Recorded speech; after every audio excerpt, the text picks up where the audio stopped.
साथियों नमस्कार। मैं गुरुराज आप सभी का निर्माण आयुष के इस प्लेटफॉर्म में स्वागत करता हूं।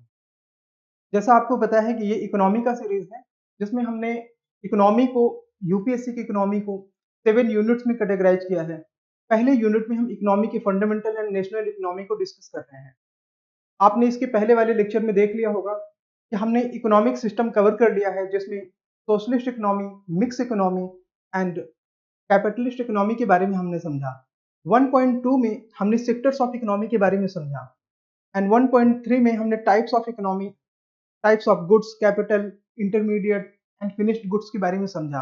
आज हम लेके आए हैं 1.4, 1.5 एंड 1.6 जिसमें कि 1.4 में हम कवर करेंगे इन्वेस्टमेंट, सेकंड में circular flow and then flow and stock.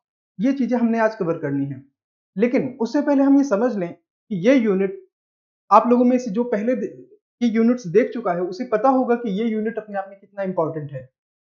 इस यूनिट में प्रीलिम्स में 6 मार्क्स का और मेंस में 10 मार्क्स का क्वेश्चन कवर होता है आपका। देयरफॉर आप ये समझ सकते हैं कि ये यूनिट प्रीलिम के लिहाज से बहुत इंपॉर्टेंट है। एंड इस यूनिट में हार्डली 4 to 5 लेक्चर्स होने हैं, इसमें से एक लेक्चर जैसे मैंने बताया हो चुका है। आज इस दूसरे लेक्चर में आप सभी लोग अटेंशन पे करेंगे।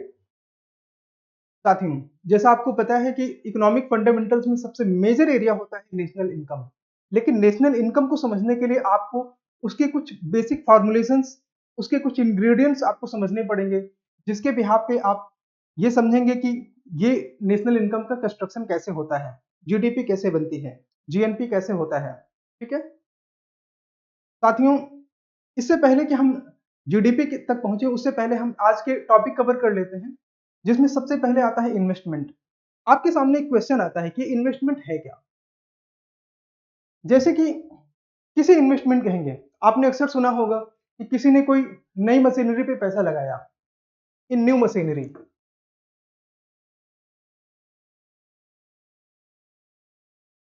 नई मशीन में पैसा लगाया, तो क्या नई मशीन में जो आपने पैसा लगाया ये इन्वेस्टमेंट है? टेक्निकली है, लेकिन क्या गवर्नमेंट ऑफ इंडिया इसको ऐसे मेजर करती है? ये ध्यान देने की जरूरत है। आप में से अगर किसी ने किसी नए एंटरप्राइज में, बिजनेस में पैसा लगाया, इन्वेस्ट किया, तो जैसे कि नाम से प्रतीत होता है वो इन्वेस्टमेंट है। तो टेक्निकली ये इन्वेस्टमेंट है, लेकिन क्या गवर्नमेंट ऑफ इंडिया इसको ऐसे मेजर करती है? भारत सरकार इन्वेस्टमेंट को कैसे मेजर करती है? हमें कैसे पता चलता है कि भारत में कितना इन्वेस्टमेंट है? ठीक है, आज के सेशन में ये हम समझेंगे।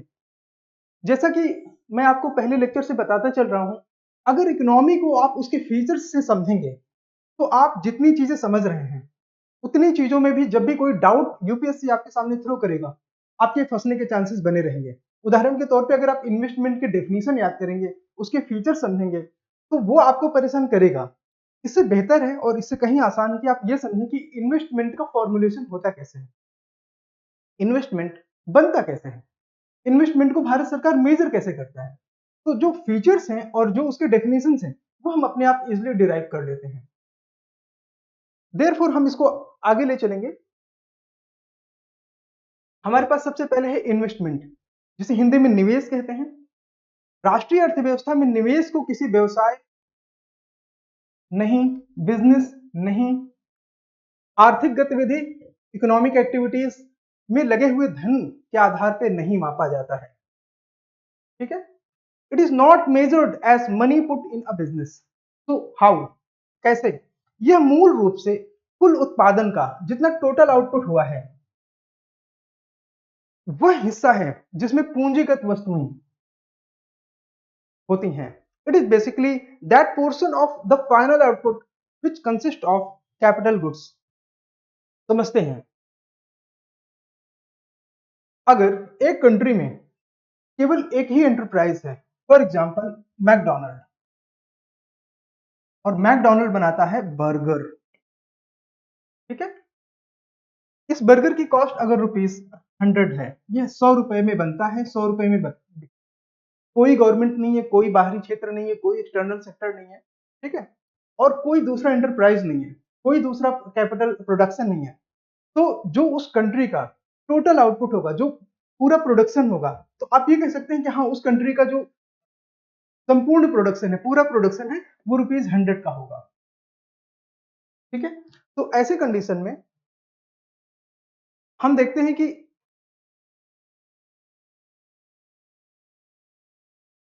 जो कुल उत्पादन है उसमें जितना कैपिटल गुड होता है उसे हम इन्वेस्टमेंट कहते हैं। तो अब कैपिटल गुड क्या होता है ये हमने पिछले सेक्शन में डिस्कस किया है। ठीक है, आज के सेशन में हम ये समझेंगे कि आखिर वो कौन से कैपिटल गुड्स हैं जिसके हिसाब से हम इन्वेस्टमेंट को मेजर कर सकते हैं। उसके लिए हमारे पास ये सबसे क्लासिक एग्जांपल है। मान लेते हैं टाटा एक कंपनी है, आप सभी जानते होंगे। इसने 1 करोड़ रुपए का सामान, सॉरी 10 लाख का इसने सामान प्रोड्यूस किया। ठीक है, 10 लाख का इसने सामान प्रोड्यूस किया। इसने 10 लाख का सामान प्रोड्यूस किया जिसमें 8 लाख रुपए का उपभोग का सामान है जैसे कि सॉल्ट, है ना, और 2 लाख का 2 लाख का यह पूंजीगत सामान है। अब पूंजीगत सामान क्या, वो सामान जिससे हम आगे फर्दर प्रोडक्शन कर सकते हैं, कंजम्पशन आइटम्स और कैपिटल गुड्स का प्रोडक्शन किया जा सकता है, उनको पूंजीगत वस्तुएं कहा जाता है, कैपिटल गुड्स कहा जाता है। ऐसा हमने पिछले सेक्शन में समझा था। हमारे सामने यह है नमक बनाने की मशीन। तो अगर टाटा 10 लाख का प्रोडक्शन करता है, 8 लाख रुपए उसमें उसने नमक बनाए और 2 लाख का उसने नमक बनाने वाली मशीन में इन्वेस्ट किया। ठीक है, तो टाटा का जो कुल उत्पादन है वो 10 लाख है वित्तीय वर्ष 2021-22 के लिए। इसमें पूंजीगत सामान 2 लाख रुपए का है। तो जो टाटा का ग्रॉस इन्वेस्टमेंट होगा वो कितना होगा, जैसा हमने पिछले अभी डेफिनेशन में समझा कि जितना कैपिटल गुड्स आप प्रोड्यूस करेंगे, जितना आपने कैपिटल गुड्स आपने प्रोड्यूस करा वही आपका ग्रॉस इन्वेस्टमेंट होता है। कहने का मतलब यह है कि आप दो तरह की गुड्स प्रोड्यूस करते हैं, एक कैपिटल गुड्स और एक कंजम्पशन गुड्स, उपभोग का सामान। तो उपभोग वाला तो उपभोग हो जाएगा, ठीक है, वो पीपल के बीच में कंज्यूम हो जाएगा, लेकिन जो कैपिटल गुड है वो जाएगा कहाँ। आप सोच के देखिए, अगर आपने कोई मशीन बनाई है तो फर्दर वो दूसरे प्रोडक्शन में ही लगेगा, उसका दूसरा कोई यूज नहीं है। ऐसी कंडीशन में जो आपने कैपिटल गुड बनाया टेक्निकली वही आपका ग्रॉस इन्वेस्टमेंट है। तो हमारा जो भारत देश है, इंडिया में जो कैपिटल इन्वेस्टमेंट का जो मेजरमेंट है वो इसी तरह से मेजर किया जाता है कि आपने कितना कैपिटल गुड्स उसमें बनाया। जो आपके फिनिश्ड गुड्स में कैपिटल गुड्स और कंजम्पशन गुड्स है, तो जो कैपिटल गुड्स आपने कितना बनाया वही आपका इन्वेस्टमेंट है। तो इस केस में 10 लाख के अगेंस्ट में 2 लाख रुपए का कैपिटल गुड्स बना। ठीक है, 2 लाख का कैपिटल गुड्स बना। तो ये 10 लाख के अगेंस्ट में कितना परसेंट है, 20%। ऐसी कंडीशन में हम कह सकते हैं कि अगर इस देश में कोई दूसरा एंटरप्राइज नहीं है, कोई दूसरा प्रोडक्शन का मेथड नहीं है, केवल एक ही कंपनी है और वो 10 लाख का प्रोडक्शन करती है, 8 लाख का नमक बनाती है और 2 लाख का पूंजीगत वस्तुओं का उत्पादन करती है, तो हम ये कह सकते हैं कि 20% उसका जो है वो ग्रॉस इन्वेस्टमेंट है इस कंडीशन में। अब अच्छा कल्पना कीजिए कि टाटा ने ये जो 10 लाख का सामान बनाया जिसमें कि 2 लाख का उसने कैपिटल गुड्स बनाया, पूंजीगत वस्तुएं। इंग्लिश वाले एस्पायरेंट्स ध्यान रखेंगे कि दोनों लेटर्स यहाँ पे कवर होंगे, कैपिटल गुड्स और हिंदी वाले भी, तो लैंग्वेज का कोई बैरियर नहीं लेके चलेंगे। कल्पना कीजिए टाटा ने 1 लाख का पूंजीगत सामान, ये जो 2 लाख का उसने पूंजीगत सामान था उसमें 1 लाख का पूंजीगत सामान खरीदा और 50,000 का पूंजीगत सामान अपना जो उसने ये 2 लाख का प्रोड्यूस किया था उसको बेच दिया। तो टाटा का जो ग्रॉस इन्वेस्टमेंट होगा वो कितना होगा, पहले 2 लाख का उसका इन्वेस्टमेंट था विच मींस कैपिटल गुड, उसमें से उसने 1 लाख रुपए का और ऐड कर दिया। ठीक है, और 50,000 का माइनस कर दिया। ठीक है, तो ये हो जाता है 3 लाख, माइनस में हम कर देंगे 50,000 तो आएगा 2.5 लाख। मतलब ये कि टाटा का जो ग्रॉस इन्वेस्टमेंट अब आएगा वो 2.5 लाख आएगा एडजस्ट करने के बाद। इसलिए टाटा का ग्रॉस इन्वेस्टमेंट 2.5 लाख रुपए होंगे। टाटा के अर्थव्यवस्था में निवेश को सकल पूंजी निर्माण, ये जो 2.5 लाख अब आपके सामने आता है इसे हम क्या बोलते हैं, ग्रॉस कैपिटल फॉर्मेशन। इसे हम जल्दी से रिकैप कर लेते हैं। किसी इंटरप्राइज में जो प्रोडक्शन कैपिटल गुड्स का होता है उस प्रोडक्शन में जितना कैपिटल गुड्स को सेल कर दिया जाता है उसे माइनस करेंगे, जो न्यू कैपिटल गुड्स हम परचेज करते हैं वो हम प्लस करेंगे, और अगर इन तीनों चीजों को एडजस्ट कर दिया जाए तो जो फॉर्मुलेशन हमारे सामने आता है उसे हम बोलते हैं ग्रॉस कैपिटल फॉर्मेशन, GCF, सकल पूंजी निर्माण। यूपीएससी इस एरिया से क्वेश्चन पूछने में काफी इंटरेस्टेड। हम कुछ समझेंगे कि किस तरह की स्टेटमेंट वो आपके सामने देती है। उदाहरण के तौर पे वो कहती है कि क्या स्थायी पूंजी का निर्माण ही कैपिटल फॉर्मेशन है, ग्रॉस कैपिटल फॉर्मेशन। तो अब आपको कैसे पता चलेगा कि कौन सी स्थायी पूंजी का निर्माण है और कौन सा दूसरे ग्रॉस कैपिटल फॉर्मेशन है। अगर वो ये पूछ ले कि एफडीआई अगर भारत में आता है तो वो क्या एफडीआई पूरी तरह से कैपिटल फॉर्मेशन में हम उसे कैलकुलेट कर सकते हैं कि नहीं। तो इन चीजों को हम आगे चेक करेंगे तो हमें वो पता चलेगा। बाकी एफडीआई हम एफडीआई के सेक्शन में समझेंगे।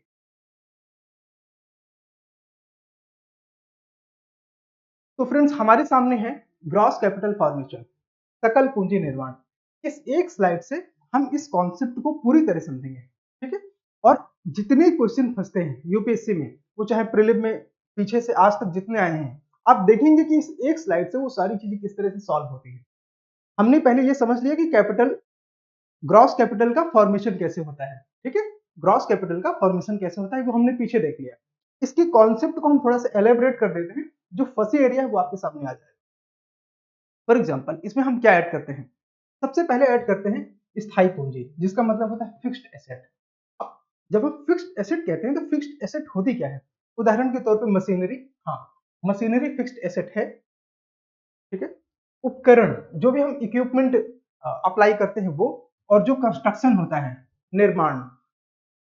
एंड आज के मॉडर्न ट्रेंड में एक और चीज हो गई है कि जो इंटेलेक्चुअल प्रॉपर्टी है, बौद्धिक संपदा है। उदाहरण के तौर पे किसी ने इंडस्ट्रियल डिजाइन किया, कुछ एक्टर्स ने मिलकर एक मूवी बनाई, तो उसमें अपने आप में इंटेलेक्चुअल प्रॉपर्टी का निर्माण होता है। ऐसी कंडीशन में इसे भी हम ऐड करते हैं, बौद्धिक संपदा, इंटेलेक्चुअल प्रॉपर्टी। तो ये चीजें हमारी होती हैं फिक्स्ड एसेट। दूसरा, हम जो एक्विजिशन करते हैं, एक्विजिशन का मतलब होता है अधिग्रहण। एक्विजिशन हम किन चीजों का करते हैं, सोना, चांदी, प्लेटिनम, रत्न और स्टोन्स। इन चीजों का हम शुद्ध अधिग्रहण करते हैं। अब देखो नेट एक्विजिशन का क्या मतलब है कि मान लीजिए किसी टाइम में आपके पास 20 यूनिट्स ये स्टोन्स एंड मेटल्स हैं, उसमें से आपने सेल कर दिया 10 यूनिट्स, परचेज कर लिया 5 यूनिट्स, सेल कर दिया 10 यूनिट्स एंड परचेज कर लिया 5 यूनिट्स। अब आपके पास नेट कितना आएगा, 15 यूनिट्स, है ना। इसे हम शुद्ध अधिग्रहण कहते हैं, नेट एक्विजिशन कहते हैं, ठीक है। तो अगर हम इन तीन चीजों को ऐड कर लेते हैं तो हमारे पास आता है ग्रॉस कैपिटल फॉर्मेशन। नाउ अब आपको ये पता है कि कोई भी मशीन आपके घर में होगी, आपने देखा होगा, फॉर एग्जांपल सभी के पास रेफ्रिजरेटर है। अब आपने देखा होगा कि जो रेफ्रिजरेटर है उसका वियर एंड टियर भी होता है। ये वियर एंड टियर कहने का क्या मतलब है, जैसे जैसे टाइम पास होता है उसमें क्षय होता है, वो घिसती है, उसकी जो फ्यूचर लाइफ है वो रिड्यूस होती चली जाती है, ठीक है। तो उसे हम वियर एंड टियर कहते हैं। उस घिसावट को अगर हम कम कर दें, एक अनुमान, कोई मेथड लगा के उस मूल्य को माइनस कर दें, तो वो जो माइनस हमने किया उसे हम कहते हैं मूल्य ह्रास। तो सकल निवेश जितना हमने ग्रॉस कैपिटल फॉर्मेशन में लगाया, उसमें से अगर हम मूल्य ह्रास यानी कि डिप्रेसिएशन को माइनस कर दें ग्रॉस इन्वेस्टमेंट में, तो हमारे पास जो बचता है वो होता है नेट इन्वेस्टमेंट।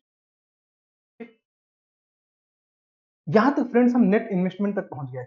अब ये टर्मिनोलॉजी आपके लिए क्यों इंपॉर्टेंट है, क्योंकि इकोनॉमिक सर्वे में इनसे संबंधित प्रेजेंटेशंस होते हैं, इनसे संबंधित ग्राफ्स होते हैं, और उन ग्राफ से रिलेटेड आपके पास यूपीएससी प्रीलिम में क्वेश्चन होते हैं। जैसा कि यूपीएससी प्रीलिम ने क्वेश्चन पूछा भी है, वो हम आगे की स्लाइड में देखेंगे।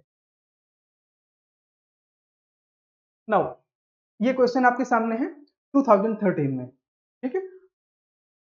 2013 में यूपीएससी ने आपसे एक क्वेश्चन पूछा कि किसी देश एक्स, जैसे हमारा भारत देश है उसी तरह कोई एक काल्पनिक देश है एक्स में आर्थिक विकास अनिवार्य रूप से होगा। आर्थिक विकास अनिवार्य रूप से होगा कब, इंग्लिश वाले बच्चे ध्यान देंगे, economic growth in a country x will necessarily have to occur if. कब आर्थिक विकास निश्चित तौर पर होगा, आपके सामने विकल्प है कि अगर विश्व की अर्थव्यवस्था में तकनीकी प्रगति हो रही है, क्या आप कह सकते हैं कि आर्थिक विकास निश्चित होगा। आंसर में नोट, व्हाई, बिकॉज एक उदाहरण लेते हैं, नॉर्थ कोरिया है, वहां पे आर्थिक विकास हो और चाहे ना हो, टेक्नोलॉजी में वो लोग बहुत पैसा लगा रहे हैं। क्यों? उनके अपने रीजन है, उसमें हम उसकी उस पर नहीं जाते हैं अभी, वो आप स्ट्रेटजी क्लासेस में देखेंगे। तो लेकिन वो जरूरी नहीं कि वहां पे इकोनॉमिक ग्रोथ, निश्चित तौर पे। तो टेक्नोलॉजी का प्रोग्रेस अपने आप में इकोनॉमिक ग्रोथ का इंडिकेटर नहीं है। तो जनसंख्या में वृद्धि हो, I don't need to explain, all Indians know that growth of population is not the criteria of the economic growth। मतलब जनसंख्या में वृद्धि इकोनॉमिक ग्रोथ का क्राइटेरिया है ही नहीं, बल्कि ये counter effect in many ways. पूंजी निर्माण, इस पे हम ध्यान दे सकते हैं, क्या ये है? इसमें हम ध्यान देंगे। विश्व अर्थव्यवस्था में व्यापार की मात्रा बढ़ती है, तो क्या इकोनॉमिक ग्रोथ होगा? मे और मे नॉट। वाई? देखिए, व्यापार की मात्रा उन कंडीशन से बढ़ रही है, बढ़ सकती है कि इंटरडिपेंडेंस बढ़ जाए और इकोनॉमिक ग्रोथ ना हो। उदाहरण के तौर पे किसी टाइम में इंडिया के पास मान लीजिए 100 रुपए की इकोनॉमी है, ठीक है, और हमारे पड़ोसी देश पाकिस्तान के पास 20 रुपए की इकोनॉमी है, ठीक है।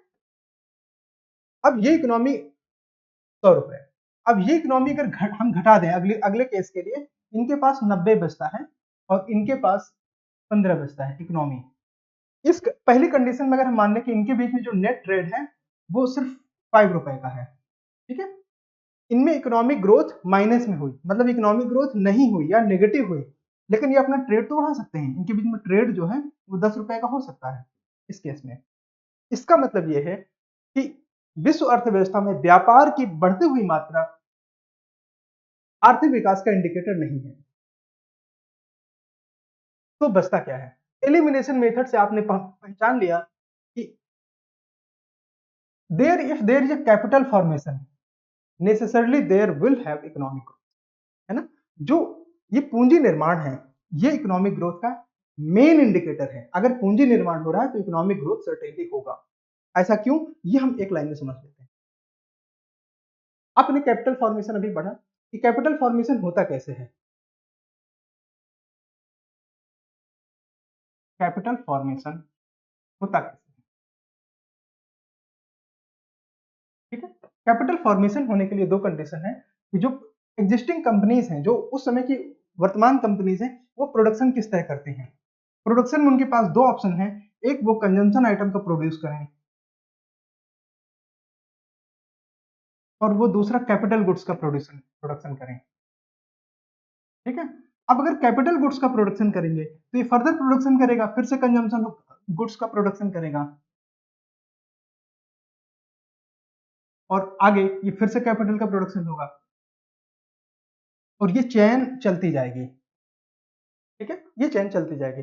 इसका मतलब ये कैपिटल में अगर आप पैसा लगा रहे हैं तो इकोनॉमिक ग्रोथ श्योर है।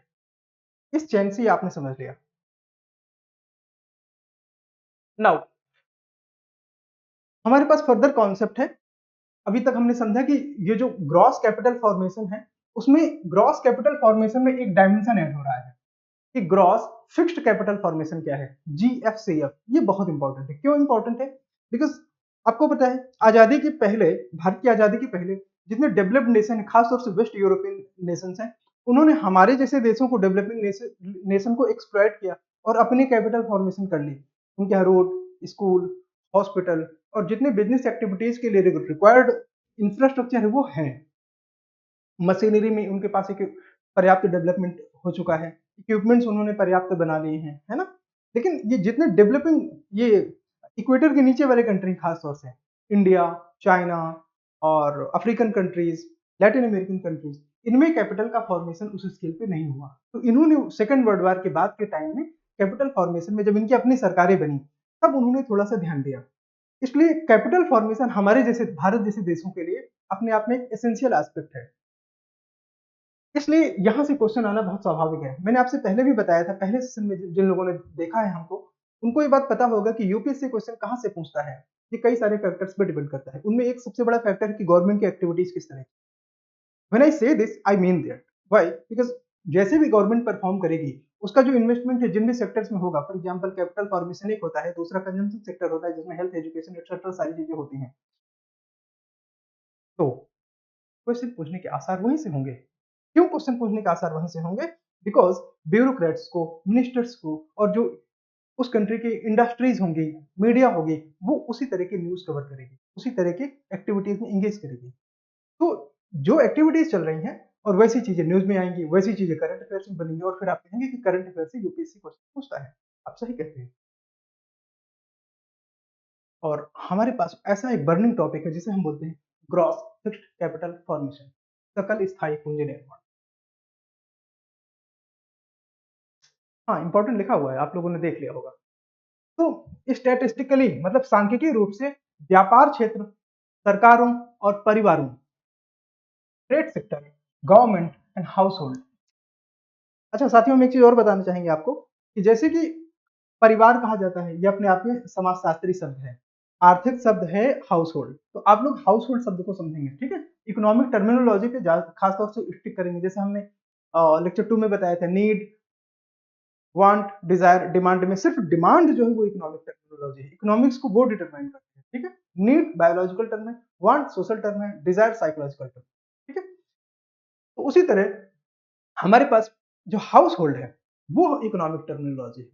तो हम बात कर रहे हैं कि सांख्यिकीय रूप से व्यापार क्षेत्र, trade sector, government and household द्वारा लेखा अवधि के दौरान, मतलब during the accounting period. Accounting period क्यों जरूरी है? फॉर एग्जाम्पल की कैपिटल फॉर्मेशन 2012 में हुआ, आज हम उसे काउंट करेंगे, is that making any sense? No. Why? Because हमें पता ही नहीं चलेगा कि हमने कब कितना कैपिटल फॉर्मेशन किया और उसके लिए कौन सी गवर्नमेंट की कौन सी पॉलिसीज कितनी रिस्पॉन्सिबल रही, है ना। जब आप गवर्नमेंट की पॉलिसीज को कैपिटल फॉर्मेशन से लिंक नहीं करते तो आप ब्यूरोक्रेट्स की ड्यूटी क्या बची? अगर आप उन्हें इंटरलिंक करेंगे तो उसके लिए आपको पता होगा कि एक अकाउंटिंग पीरियड होता है। भारत के केस में वो अकाउंटिंग पीरियड शुरू होता है 1 अप्रैल से 31 मार्च के बीच में, और उसी पीरियड का हम बजट डॉक्यूमेंट लेके आते हैं, ठीक है। तो उस अकाउंटिंग पीरियड में जितने फिक्स्ड कैपिटल का निपटान मतलब बेच दिया, डिस्पोज कर दिया, खत्म कर दिया, तथा नई या मौजूद अचल संपत्ति यानी कि जिनको हमने नई बनाई, हमने अगर कोई कैपिटल या हमने कोई दूसरी कैपिटल का एक्विजिशन किया, अधिग्रहण कर लिया, ठीक है। तो उन चीजों को एडजस्ट करेंगे। निपटान मतलब जो डिस्पोज कर दिया उसे माइनस करेंगे, ठीक है, इस चीज को माइनस में करेंगे, और अधिग्रहण इस चीज को प्लस में करेंगे, ठीक है। नई ये जो बनाया इसको भी प्लस में करेंगे। उत्पादकता में, अच्छा, भूमि की मात्रा, गुणवत्ता, उत्पादकता में सुधार, इन सारी चीजों को प्लस करेंगे, ठीक है। तो हमें जो प्राप्त होगा वो प्राप्त होगा gross fixed capital formation. Gross fixed capital formation सकल घरेलू उत्पाद पर व्यय का एक घटक है। अब साथियों ये वो टर्म है, हाँ जीडीपी अगली सेक्शन में हम बहुत डिटेल से बताने वाले हैं, अभी इन शॉर्ट में अभी बता देते हैं कि जीडीपी पूरी कंट्री का जितना फिनिश्ड गुड्स उस साल का प्रोडक्शन हुआ है विदाउट एडजस्टिंग डिप्रिसिएशन, जो भी फिनिश्ड गुड्स बने हैं, गुड्स एंड सर्विसेज बोथ, अगर उनको ऐड कर देते हैं तो जीडीपी होती है। शॉर्ट में समझ लीजिए कि अगर अगर सिर्फ एक कंपनी है नमक बनाने की कंपनी और उसने 100 रुपए का प्रोडक्शन किया, देश में एक कंपनी तो जीडीपी 100 रुपए हो गई, सिंपल। दो कंपनियां हैं जिसमें कि एक दूसरी कंपनी जो आइसक्रीम बना रही है ना, दो, और वो सिर्फ 20 का प्रोडक्शन कर रही है। तो अगर देश में सिर्फ दो ही कंपनी, एक नमक बनाने वाली कंपनी, एक आइसक्रीम बनाने वाली कंपनी, तो यहाँ की जीडीपी इसमें 120 हो जाएगी। मान लीजिए एक और कंपनी आ जाते हैं, वो लॉलीपॉप बनाते हैं, है ना, इस देश के लोग यही सब चीजें खाते हैं। तो 30 रुपए का मान लीजिए उसने प्रोडक्शन किया, तो तीन कंपनियों की जीडीपी हो जाएगी 150 रुपए। मेरा ये कहने का मतलब है कि जितना भी फाइनल प्रोडक्शन होता है उन चीजों को अगर ऐड कर दिया जाए तो वो सकल उत्पाद होता है। घरेलू अगर डोमेस्टिक है तो सकल घरेलू उत्पाद। हम अभी सिर्फ डोमेस्टिक की बात कर रहे हैं तो जीडीपी का ये कॉन्सेप्ट है, लेकिन इससे आपको ना तो बहुत ध्यान देने की जरूरत थी इस वाली स्लाइड में, ना परेशान होने की जरूरत। क्यों? क्योंकि जीडीपी का पूरा कॉन्सेप्ट बारीकी से हम वो नेक्स्ट सेशन में जरूर डिस्कस करेंगे। आज हम उनके उन फैक्टर्स को समझ लेते हैं कि क्या क्या चीजें जरूरी हैं। सांख्यिकीय रूप से जितना सकल स्थायी पूंजी निर्माण होता है, ग्रॉस फिक्स्ड कैपिटल फॉर्मेशन होता है, वो जीडीपी के व्यय का एक घटक है, मतलब एक्सपेंडिचर का एक घटक है, ठीक है, क्योंकि वो इन्वेस्ट होता है उस समय। इस प्रकार ये दिखाता है कि अर्थव्यवस्था में जोड़े गए नए मूल्य, न कि उपभोग, उपभोग वाला नहीं, जितना नया मूल्य की चीजें हमने जोड़ी हैं उसका कितना भाग निवेश किया गया है, कितना भाग निवेश किया गया है, इससे हमें ये पता चल जाता है। ठीक है, जैसे मैंने बताया कि इन्वेस्टमेंट को कैसे मेजर करते हैं कि कितना कैपिटल गुड्स का प्रोडक्शन हुआ है, उसी तरह ग्रॉस कैपिटल फॉर्मेशन कितना हुआ है, यही दिखाता है कि निवेश कितना हुआ है। It shows about how much of the new value added in the economy is invested। बस, आगे नहीं ध्यान देना। ठीक है, अच्छा, ग्रॉस फिक्स्ड कैपिटल जो है ये क्या है, प्रवाह मूल्य है, मतलब फ्लो वैल्यू है। अब ये तो नई प्रॉब्लम आ गई कि ये फ्लो वैल्यू क्या होता है। जैसे कि यूपीएससी ने क्वेश्चन पूछा कि एफडीआई एक फ्लो कैपिटल है, उसे तीन चीजें पूछ ली, एफडीआई के बारे में, फ्लो के बारे में, कैपिटल के बारे में। अब ये सही है कि नहीं है उसके लिए आपको समझ होनी चाहिए फ्लो की, कि फ्लो क्या है, और कैपिटल की, कि कैपिटल वो है कि नहीं। उसी तरह यूपीएससी ने एक और स्टेटमेंट पूछा था रिसेंट में कि FII, finance foreign institutional investment, वो अपने आप में एक फ्लो वेरिएबल है। तो फ्लो वेरिएबल है कि नहीं, वो हमको अगर फ्लो नहीं पता तो कैसे करेंगे। अब मैं आपको एक छोटा सा अपना वाक्य बताता हूँ कि हमारे बच्चों ने पूछा कि सर ये वाले जो पॉइंट है ये आते कहाँ से हैं यूपीएससी में, कि हमको इतने एफआईआई के बारे में पता है, एफडीआई के बारे में पता है, बट क्वेश्चन गलत हो जाए। तो हमारा उनसे उत्तर यही होता है कि आपने इकोनॉमी के फंडामेंटल्स में थोड़ा सा टाइम इन्वेस्ट करना था। कक्षा 12 की एनसीईआरटी है जो ना मैक्रो इकोनॉमिक्स, समष्टि अर्थशास्त्र, उसमें ये वाले सारे टर्म मेंशन है और ये स्लाइड्स सब वहीं से आते हैं। अगर आपने छोटे छोटे टर्म में कुछ नहीं बस 4-5 घंटे का समय दे दिया तो इकोनॉमी के फंडामेंटल्स आपके मजबूत हो जाएंगे। फिर वो चाहे जिस तरह से चीजों को घुमा के पूछे, आपके लिए वो उतना कठिन नहीं रह जाता। ठीक है, तो ये फ्लो वैल्यू क्या है ये हम छोड़ेंगे नहीं, इसको आज ही थोड़ी देर बाद समझेंगे।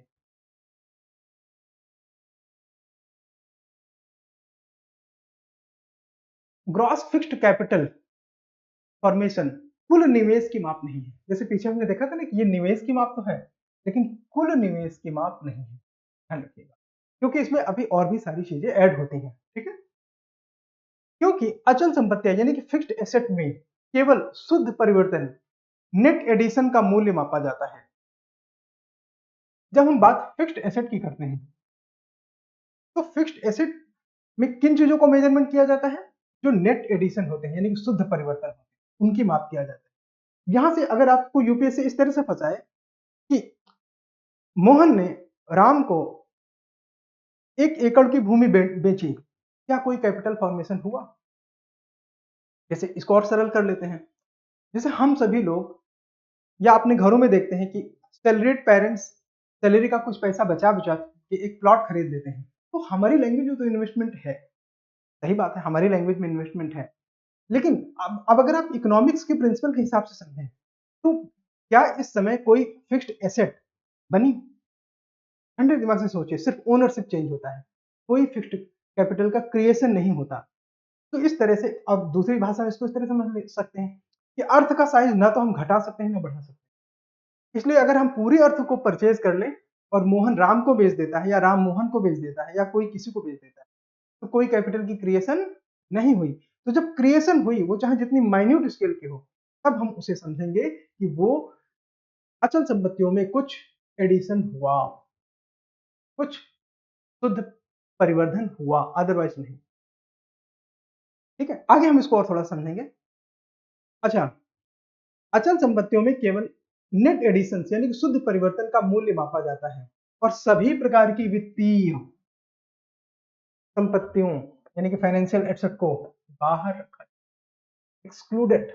फाइनेंशियल एसेट्स वो अपने आप में जितनी होते हैं, जैसे बॉन्ड, इक्विटी, है ना, एक दूसरे से डॉलर के बदले रुपए एक्सचेंज कर लिया जाए, तो ऐसी चीजों को नहीं कंक्लूड करते, ये फिक्स्ड एसेट का कोई क्रिएशन नहीं है। ठीक है, बिकॉज उसके बीच में कोई भी फिक्स्ड कैपिटल क्रिएट नहीं हुई, न तो कोई मशीनरी बनी, न कोई लैंड क्रिएट हुई, न कोई कंस्ट्रक्शन क्रिएट हुआ, न कोई इक्विपमेंट बना। तो ऐसी कंडीशन में हम उन चीजों को फिक्स्ड एसेट फॉर्मुलेशन में नहीं रखेंगे। ठीक है, ग्रॉस फिक्स्ड कैपिटल फॉर्मुलेशन में सबसे महत्वपूर्ण एक्सक्लूजन क्या है, सबसे महत्वपूर्ण बहिष्करण क्या है, द मोस्ट इंपॉर्टेंट एक्सक्लूजन क्या है। अगर आपने ये समझ लिया, जैसे मैंने अभी आपसे एक्सप्लेन किया था, तो आप यूपीएससी के क्वेश्चन में नहीं फंसने वाले। और वो क्या है, भूमि। भूमि की बिक्री और खरीद, इसमें यूपीएससी 2 बार, लास्ट 10 ईयर की अगर हम बात करें तो 2 बार प्रीलिम में फंसा चुका है कि भूमि की। अब चूंकि हम लोग नॉर्मली अगर इकोनॉमी के फंडामेंटल्स को बारीकी से नहीं समझते तो अक्सर इमोशनल फ्लो में चले जाते हैं कि हाँ, अगर हमने भूमि खरीदी तो कोई ना कोई इन्वेस्टमेंट हुआ है, मतलब कैपिटल फॉर्मेशन हुआ होगा, मतलब फिक्स्ड कैपिटल फॉर्मेशन हुआ होगा, तो हम उसको टिक कर देते हैं। आंसर है नहीं। भूमि की बिक्री और खरीद यानी कि land sales and purchase are excluded, वो फिक्स्ड कैपिटल फॉर्मेशन में नहीं होता, क्योंकि स्वामित्व तो बदल जाता है, ओनरशिप चेंजेस, और उसमें कोई बढ़त नहीं होती। Getting more, gross fixed capital formation हमेशा एक राष्ट्रीय क्षेत्र के निवासी उद्यमों पर लागू होता है। तो अब आपने देखा इसे प्रीलिम के कितने पॉइंट निकल रहे हैं, और इनमें से सारे पॉइंट पूछे जा चुके हैं। जैसे कि ग्रॉस फिक्स्ड कैपिटल फॉर्मुलेशन में उदाहरण के तौर पे हम अमेरिका में गए, वहां पे कोई चीज हमने वैल्यू क्रिएट करी, तो क्या भारत में कोई ग्रॉस फिक्स्ड कैपिटल फॉर्मुलेशन हुआ? अब आप बताइए, हुआ कि नहीं हुआ? उत्तर है नहीं, कोई फॉर्मेशन नहीं हुआ। ठीक है, तो ये कहाँ पे होता है? राष्ट्रीय क्षेत्र में। अब आपको कुछ चीजें ध्यान रखनी चाहिए, इसमें ये वाला एंगल जरूर याद रखना चाहिए। भूमि की खरीद या बिक्री का पार्ट जो है एक्सक्लूडेड है, वो इसमें इंक्लूड नहीं होता है ना। इन चीजों को आप ध्यान रखिए। And gross fixed capital formation जो है वो नेट एडिशन पे बेस्ड है कि कितना मैटर ऐड हुआ, बस। It has been measured by resident enterprises. मैंने सिटीजन नहीं कहा, ध्यान रखना, resident enterprises of a national territory. ये सारी इकोनॉमिक टर्मिनोलॉजी है। मैंने सिटीजन नहीं कहा, मैंने नेशनल्स भी नहीं कहा, राष्ट्रीय लोग भी नहीं कहा। तो ये रेजिडेंट कौन सी बीमारी है? अब अगर आपको साथियों रेजिडेंट समझना है तो आपको अगली वाली क्लास का वेट करना पड़ेगा। व्हाई? बिकॉज जब हम ग्रॉस नेशनल प्रोडक्ट समझेंगे तो वहां पे रेजिडेंट का कॉन्सेप्ट बहुत विस्तार से आएगा, और आपको रेजिडेंट का कॉन्सेप्ट अच्छे समझना चाहिए, क्योंकि अभी बहुत ही हाल में यूपीएससी ने रेजिडेंट पे प्रीलिम का क्वेश्चन फंसाया था, है ना। तो रेजिडेंट का कॉन्सेप्ट आप वहां पे समझेंगे। नाउ एक्विजिशन वैल्यू में मतलब ये कि जितनी हमने एक्विजिशन करी उनमें जितना एक्विजिशन टैक्स एंड एक्विजिशन फी, अधिग्रहण कर और शुल्क लागू होता है, शामिल है, ठीक है, वो फिक्स्ड इन्वेस्टमेंट में कैलकुलेट किया जाएगा, वो उन चीजों में शामिल है। फिक्स्ड इन्वेस्टमेंट में क्यों शामिल किया जाएगा? क्योंकि जितनी ऑल अप वैल्यूज होती हैं, ऑल अप कॉस्ट होती है, जितनी इन चीजों की कॉस्ट को बढ़ाती है उसमें मूल्य संवर्धन होता है, ऐसा इकोनॉमिक्स में जनरली माना जाता है। इसको बड़ा सिंपल समझ ले, मान लेते हैं कि मिस्टर महतो, पहले चैप्टर वाले, मिस्टर महतो का ये लैंड साइज है, ठीक है, इसकी वैल्यू है अभी 1 लाख। ये प्लॉट है, ठीक है, एग्रीकल्चर प्लॉट आप समझ सकते हैं। इसकी वैल्यू है 1 लाख रुपए, बट ये डिजर्टिफाइड है, इन्होंने मेरे को दिया, मैंने इसमें ढेर सारे फर्टिलाइजर्स और ऑर्गेनिक्स अप्लाई करे और इसकी प्रोडक्टिविटी बढ़ाने के लिए इसकी सॉइल की क्वालिटी इंप्रूव कर दी, और इस लैंड की जो वैल्यू है वो 1 लाख की जगह हो गई 5 लाख। हाँ, तो ग्रॉस फिक्स्ड एसेट का फॉर्मुलेशन हुआ? यस, हुआ, क्योंकि मूल्य संवर्धन हुआ। हमने ऊपर बात करी थी ना, ये नेट एडिशन, उसमें नेट एडिशन हुआ, तो ऐसी कंडीशन में ग्रॉस फिक्स्ड एसेट बढ़ी। अब अगर इस दौरान इसकी परचेज या सेल में कोई भी टैक्स एडिशन होता है, कोई भी कर का अमाउंट बढ़ता है, कोई फी का अमाउंट बढ़ता है, बढ़ेगा ना 5 लाख के अगेंस्ट में, तो उन चीजों को हम इसमें शामिल करेंगे इस कैलकुलेशन। ठीक है, आई होप कि इससे आपको ग्रॉस फिक्स्ड कैपिटल फॉर्मेशन का जो प्रिंसिपल है वो पता चल गया। अब अगर आपको ये पता चल गया तो अब आप ये देख सकते हैं कि किस कंट्री का क्या लेवल है ना। आप इसमें चेक कर सकते हैं कि gross fixed capital formation 3 country का दिया हुआ है। मैं आपको तीनों को एक एक करके बता देता हूं। ये जो ब्लू वाली लाइन है ये कोरिया की है, ये है कोरिया की। कौन सा कोरिया? नॉर्थ वाला नहीं, साउथ वाला, ठीक है। एंड ये जो रेड वाली लाइन है चाइना की है, एंड जो ग्रीन है ये है अवर इंडिया। ठीक है, इन तीन चीजों से हम इस ग्राफ को समझेंगे। क्या ये ग्राफ इंपॉर्टेंट है? यस। क्यों इंपॉर्टेंट है? आपको ना कोई इनमें बहुत माइन्यूट वैल्यूज नहीं याद रखनी है, आपको अंडरस्टैंडिंग होनी चाहिए कि भारत में ग्रॉस फिक्स्ड कैपिटल फॉर्मेशन की क्या स्थिति है। आपको पता है ना कि जितना ग्रॉस फिक्स्ड कैपिटल फॉर्मेशन होगा उसी तरह हमारी कंडीशन में फर्दर प्रोडक्शन होंगे। प्रोडक्शन में इन चीजों का बहुत बड़ा रोल है। तो जो इकोनॉमिक ग्रोथ है वो अपने आप ही होगी। अभी हमने जैसे क्वेश्चन में देखा था कि इकोनॉमिक ग्रोथ कैसे सुनिश्चित की जा सकती है। आपको एसेट्स में इन्वेस्ट करना पड़ेगा, कैपिटल में इन्वेस्ट करना पड़ेगा, तो उसका एक मेन कंपोनेंट है फिक्स्ड कैपिटल, है ना। तो अब हम इस चार्ट के माध्यम से समझते हैं कि क्या स्थिति है 2015 तक की। चिंता नहीं करना, हम आगे इसमें जो करंट का अपडेट है वो भी डिस्कस करेंगे। 2015 तक की स्थिति है कि इंडिया की का कुछ 30 के प्लस माइनस 1 और 2, और कोरिया की भी वही स्थिति है कि ग्रॉस फिक्स्ड कैपिटल फॉर्मेशन में इन्होंने जीडीपी का करीब 30% इन्वेस्ट किया। ठीक है, किसने किसने? कोरिया ने और इंडिया ने। बट ओवर लॉन्गर पीरियड आप देख सकते हैं कोरिया का जो ग्राफ है वो बहुत ऊपर रहा है। हाँ, 2015 में थोड़ा सा कम हुआ है। बट चाइना का केस देखिए, चाइना 1960s के टाइम में तेजी से बढ़ा, थोड़ा नीचे आया, थोड़ा नीचे आया, एंड फिर वो अपना मेंटेन रखता है। अगर हम चाइना के ग्राफ को की ग्रोथ को चेक करें तो कुछ इस तरह का पिक्चर आता है। अग्री? इसका अगर हम नेट एवरेज निकालें चाइना का तो ये आता है कि ये करीब 40% से भी ऊपर है, 40% एंड अबव जो ग्रॉस फिक्स्ड कैपिटल फॉर्मेशन में चाइना का इन्वेस्टमेंट है, चाइना की जीडीपी का। और आपको पता है चाइना ने डबल डिजिट ग्रोथ मेंटेन करी थी 1980 से लेकर 2010 के बीच में, 30 सालों तक। और इस दौरान चाइना ने अपने 700 मिलियन पीपल को आउट ऑफ द पॉवर्टी ले गए। अब जिसको पॉवर्टी से फर्क पड़ता है उसको ये नंबर जानना जरूरी है। इसको आप एसए में यूज कर सकते हैं, इसको आप मेंस में यूज कर सकते हैं, और इसको आप प्रीलिम के लिए याद रख सकते हैं। इंडिया का, हाँ, इस दौरान इंडिया ने 270 मिलियन पीपल को आउट ऑफ द पॉवर्टी, गरीबी रेखा के बाहर, गरीबी रेखा के ऊपर ले गए, करीब 27 करोड़, और चाइना ने 70 करोड़। तो आपने ये देखा कि ग्रॉस फिक्स्ड कैपिटल फॉर्मेशन में जो इन्वेस्टमेंट है ना, उस इन्वेस्टमेंट का इंपैक्ट क्या होता है। तो जब आप ब्यूरोक्रेट बनेंगे तो अब आपको फंडामेंटल अगर पता है, मान लीजिए आप मिनिस्ट्री ऑफ फाइनेंस में सेक्रेटरी बन गए, तो अब आप ये ध्यान देंगे ना कि कितने पैसे को कहाँ पे लगाना है, उसमें फिक्स्ड एसेट में लगाने में क्या फायदा होता है। ठीक है, इसलिए आपको इकोनॉमी पढ़ने की जरूरत है। फर्दर मैं बोल रहा था ना कि आपको रिसेंट डेटा भी दिखाएंगे। ये है 2013-14 से लेके 2020-21 तक इकोनॉमिक सर्वे का डेटा। इकोनॉमिक सर्वे हमको ये बताता है कि भारत में, हाँ, टॉपिक वही है, ग्रॉस फिक्स्ड कैपिटल फॉर्मेशन। ठीक है, जो कि अपने आप में एक तरीके का इन्वेस्टमेंट है।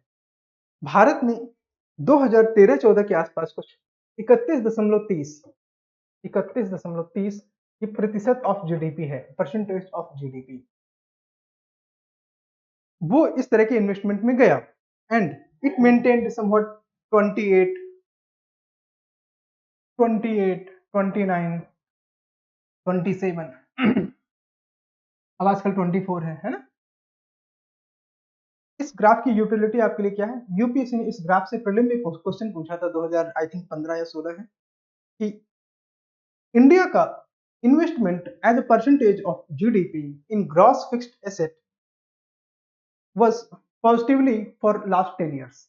मतलब पिछले 10 सालों में भारत का ग्रॉस फिक्स्ड कैपिटल फॉर्मेशन में जो इन्वेस्टमेंट है वो पॉजिटिव रहा। चेक कर लेते हैं, 2016 में घटा, मतलब ये 30 से 28 हुआ, 28 हुआ, 28 हुआ, फिर 29 हुआ, फिर 27। अब अगर अगली बार आपके सामने पूछ ले कि 2015-16 से लेके 2021-22 तक, मतलब लास्ट 5 ईयर के डेटा के हिसाब से जो हमारा ग्रॉस फिक्स्ड कैपिटल फॉर्मेशन है वो लगातार नेगेटिव रहा, आपका आंसर होना चाहिए नहीं, क्योंकि यहाँ पे ये एक जगह ये जो डेटा है ये बताता है कि 28.3 से 29.3 तक बढ़ा था। ये आंसर सही नहीं। अगर ये पूछे कि ये वेरिएबल था, हाँ वेरिएबल था, तो सही होगा। इस तरह से आप प्रीलिम के क्वेश्चन ग्राफ को देख के पकड़ना सीख रहे हैं ना। जब आप इकोनॉमिक सर्वे आएगा तो मैं इस तरह के कई सारे ग्राफ आपको दिखाऊंगा। समवॉट 30-35 ग्राफ्स होते हैं जिनको दिखाने में मुझे 1 घंटे का समय लग सकता है, और मैं आपको समझने के तरीके बताऊंगा कि इनको समझना कैसे है। क्या आपको ये डेटा याद रखना है? नहीं, आपको डेटा नहीं याद रखना कि कब 31 था, कब 30 था, कब 28, ऐसा कुछ भी नहीं याद रखना। बट ये पता होना चाहिए कि अगर आपके सामने ये क्वेश्चन आ जाए कि इंडिया का ग्रॉस फिक्स्ड एसेट में जो इन्वेस्टमेंट है वो 40% है, नहीं 35% है, नहीं, क्योंकि कभी नहीं था। 20% है, पहले कभी था, आजकल नहीं है। लास्ट 10 ईयर्स से तो नहीं है। हाँ, किसी एक पर्टिकुलर ईयर में था, वो मैं आपको दिखाऊंगा। अब आपके पास अगला ग्राफ है कि gross fixed capital formation GFCF India का ड्यूरिंग कोविड कितना था। मैंने आपसे बताया था ना कि हम लोग एक कॉन्सेप्ट लेके आए थे, इकोनॉमी के कुछ फंडामेंटल्स होते हैं जहां से 30 से 40 मिनट क्वेश्चन आते हैं, कुछ करंट अफेयर्स होते हैं जहां से 30 to 40% करंट अफेयर्स आते हैं। तो ये 30% एरिया करीब रह जाता है, तो ये 30% एरिया होता है emerging issues. For example, Covid अब आपके लिए करंट अफेयर्स नहीं है, कोविड अब आपके लिए इमर्जिंग इशू है। उसका टेक में क्या इम्पैक्ट है, इकोनॉमी में क्या इम्पैक्ट है, वो आने वाली जनरेशन तक के लिए नेक्स्ट 10-20 ईयर्स में एक इंपॉर्टेंट टॉपिक रहेगा यूपीएससी प्रीलिम के लिए। ठीक है, मतलब impact of Covid on Indian economy and world economy, global economy, foreign economy, वो अपने आप में एक एस्पेक्ट हमारा इकोनॉमी की स्टडी में रहेगा। ठीक है, तो हमको यूपीएससी पूछ सकता है कि during Covid gross fixed capital formation किस तरह का था। डेटा आपके सामने है। जुलाई 2020 में एक टाइम सिर्फ इतना रह गया था, कितना, 6,544 करोड़, जबकि जब हमारा हाई पॉइंट होता है तो 13,039.47 बिलियन में होता है। ठीक है, और ये पॉइंट है जबकि 13,710, ये कब का डेटा है, ये सब 2022 का डेटा है। आप देख रहे हैं ना, ये क्वार्टर है। In India gross fixed capital formation, gross fixed capital formation decreased to 12,778 billion rupee in second quarter in 2022, जबकि उसके पहले कितना था, 13,710। ये डेटा 13,710 से गिर के कहां पे आ गया, 12,778 बिलियन। ये हमारा ग्रॉस फिक्स्ड कैपिटल फॉर्मेशन में अमाउंट में मैंने बताया। अब इसके बताने के दो पर्पज है। क्या आपको एक एक क्वार्टर का देखने की जरूरत है, एक एक क्वार्टर का याद रखने की जरूरत है? उत्तर है नहीं। तो फिर मैंने दिखाया क्यों। अगर आपसे यूपीएससी ये पूछ ले कि gross fixed capital formulation after Covid India का परसिस्टेंटली बढ़ा है, आंसर है नहीं। परसिस्टेंटली घटा है, आंसर है नहीं। अब आपको ये अगली बार कैसे पता चलेगा, क्या हर बार मैं आपको इस तरह का ग्राफ लेके आके बताऊंगा? नहीं, आपको न्यूज़पेपर में सब देखना आना चाहिए।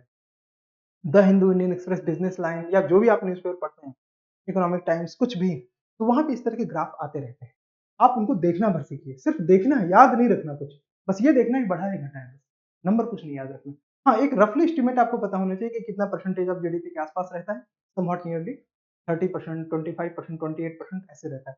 कुछ अमाउंट में अगर आपको रफली ये पता है कि हाँ कुछ 10-12 हजार बिलियन के आसपास का होता है, तो वो आप इस तरह से एक गेस कर सकते हैं, बस उसमें ये नंबर नहीं याद रखने।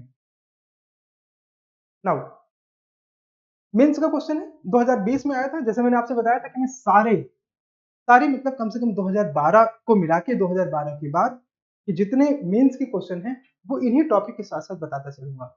हाँ, जैसे जैसे प्री का टाइम आएगा वहां पे मेंस के वेटेज को थोड़ा सा नीचे ले जाएंगे और प्री को और उठा देंगे। एंड जैसे प्रीलिम खत्म हो जाएगा उसके बाद जो हम स्पेशल इकोनॉमी के सेशन लेके आएंगे मेंस स्पेसिफिक, तो उसमें मेंस के जितने बचे हुए क्वेश्चन होंगे वो जो भी लेटेस्ट ट्रेंड के हिसाब से नए क्वेश्चन बनेंगे वो हम डिस्कस करते चलेंगे। एंड अभी प्रीलिम के भी हम क्वेश्चन लेके चल रहे हैं, और प्रीलिम के सारे क्वेश्चन आई थिंक 2012 के बाद वाले तो पक्का, 2012 के पहले वाले भी जो इंपॉर्टेंट क्वेश्चन वो हम आपसे डिस्कस करेंगे इन टॉपिक के साथ साथ। तो सिविल सर्विसेज मींस जीएस 3 में 2022 में 2020 में ये क्वेश्चन पूछा गया था। ये क्वेश्चन आप लोग लिख लेंगे, इसका आंसर लिखेंगे और मुझे भेजेंगे। ठीक है, आप निर्माण के टेलीग्राम चैनल भेज देंगे तो भी मुझे मिल जाएगा। जो फर्स्ट 5 आंसर मुझे मिलेंगे हिंदी के या इंग्लिश के, उनको मैं निश्चित तौर पर रिस्पॉन्ड करूंगा। आप मुझे भेज सकते हैं मेरे कॉन्टैक्ट नंबर पे 8899। आप सभी के पास हालांकि मेरा कॉन्टैक्ट नंबर है फिर भी 707570। ठीक है, इसमें आप मुझे भेजिए, टेलीग्राम व्हाट्सएप कहीं भी करिए, अपना आंसर लिख के भेजिए, एंड आपको इसमें रिस्पॉन्स आएगा मेरी तरफ से। वो फर्स्ट 5 आंसर जो मुझे मिलेंगे उनको मैं इवेल्युएट करूंगा, चेक करूंगा और आपके पास भेजूंगा, जो भी इंप्रूवमेंट होगा वो करूंगा। जितने भी मैं मेंस के क्वेश्चन आपको दिखाता हूँ, इसमें जो भी फर्स्ट 5 आंसर मेरे पास आएंगे व्हाट्सएप टेलीग्राम पे, उनको मैं निश्चित तौर पे चेक करके आपका इंप्रूवमेंट उसमें देखूंगा। यूपीएससी मेंस के आए हुए क्वेश्चन इकोनॉमिक सेक्शन। नाउ इस क्वेश्चन को देख लेते हैं, क्या है question. Explain the meaning of investment. Investment का क्या अर्थ है। हाँ, जो लोग हिंदी में हैं उनके लिए मैं इसको हिंदी में एक्सप्लेन करता चल रहा हूँ, आप लोग नोट कर लीजिए, अदरवाइज ये कोई क्वेश्चन डिफिकल्ट नहीं है, आप गूगल में एक सेकंड लेंगे आपको मिल जाएगा। An economy in terms of capital formation, है ना। अब आपको कैपिटल फॉर्मेशन का प्रिंसिपल पता चल गया। कैपिटल फॉर्मेशन में आपको दो प्रिंसिपल याद रखने हैं, एक ग्रॉस कैपिटल फॉर्मेशन, एक ग्रॉस फिक्स्ड कैपिटल फॉर्मेशन, ठीक है। ड्यूरिंग, हाँ, डिस्कस द फैक्टर्स, उन फैक्टर्स को डिस्कस करिए जो कंसेशन अग्रीमेंट में, अभी concession agreement private and government bodies के बीच में होता है, कि कंसेशन अग्रीमेंट में जिन फैक्टर्स का ध्यान रखना है, ये देखिए public entity and private entity के बीच में कंसेशन एग्रीमेंट होता है। मैं आपको इसमें हिंट दे देता हूं, जिसके आधार पर यह वाला आंसर आपको लिखना है। क्योंकि मैंने कंसेशन एग्रीमेंट अभी पढ़ाया नहीं है, सिर्फ कैपिटल फॉर्मेशन एंड इन्वेस्टमेंट पढ़ाया है, इसलिए उस वाले पार्ट को आप पिछले स्लाइड्स की हेल्प से समझ गए होंगे तो लिख लेंगे। आपको इन्वेस्टमेंट का मतलब बताना चाहिए, कॉन्सेप्ट बताना चाहिए, और ग्रॉस फिक्स्ड कैपिटल फॉर्मेशन का कॉन्सेप्ट एक साथ डिस्कस करना है इस आंसर में। फिर आपको उसकी इंपॉर्टेंस बतानी है, जैसे मैंने बताया था ना कि इसकी इंपॉर्टेंस इकोनॉमिक ग्रोथ में किस तरह से है, तो इन्वेस्टमेंट की इंपॉर्टेंस आपको बतानी है। फिर उसके बाद मैं कंसेशन एग्रीमेंट के बारे में थोड़े थोड़े थोड़े पॉइंट मैंने लिख दिए हैं, वो आपको समझ में आ जाएगा कैसे। जब भी पब्लिक एंड प्राइवेट एंटिटी के बीच में अग्रीमेंट होते हैं कंसेशन को लेकर, तुमने क्या क्या चीजें किस किस तरह से होनी चाहिए, तो इसमें जैसे जो भी रिस्क वाले एरिया हैं, कि कौन कौन सी चीजें रिस्क में आ सकती हैं एक इन्वेस्टमेंट के टाइम में, तो उनके लिए एक रिटर्न एग्रीमेंट होना चाहिए। अब रिटर्न एग्रीमेंट क्यों होना चाहिए दो पार्टीज के बीच में, बिकॉज अगर कल को मान लीजिए कोई त्रासदी आ जाती है, भूकंप आ जाता है, तो अगर कंडीशन रिटर्न में है तभी उनको, उनके जो क्लेमेंट है, ऑर्डिनरी पीपल जो भी उसके बेनिफिशियरी हैं या उसके जो स्टेक होल्डर्स हैं, वो अपना क्लेम कोर्ट में जाके ले सकते हैं, ठीक है। तो उनके बीच में जो कंसेशन एग्रीमेंट होता है उसमें उनके बीच में अग्रीमेंट कैसा होना चाहिए, रिटर्न में होना चाहिए।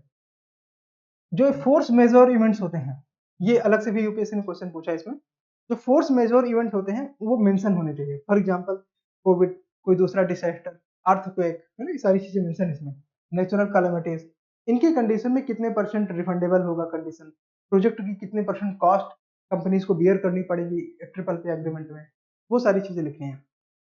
And domestic and international laws में अगर कोई चेंजेस या इम्पैक्ट आते हैं, डोमेस्टिक या इंटरनेशनल लॉज में कोई चेंजेस या इम्पैक्ट आते हैं, तो उस कंडीशन में कंसेशन एग्रीमेंट में चीजें मेंशन होनी चाहिए कि क्या क्या चीजें किस किस तरह से हैंडल की जाएंगी,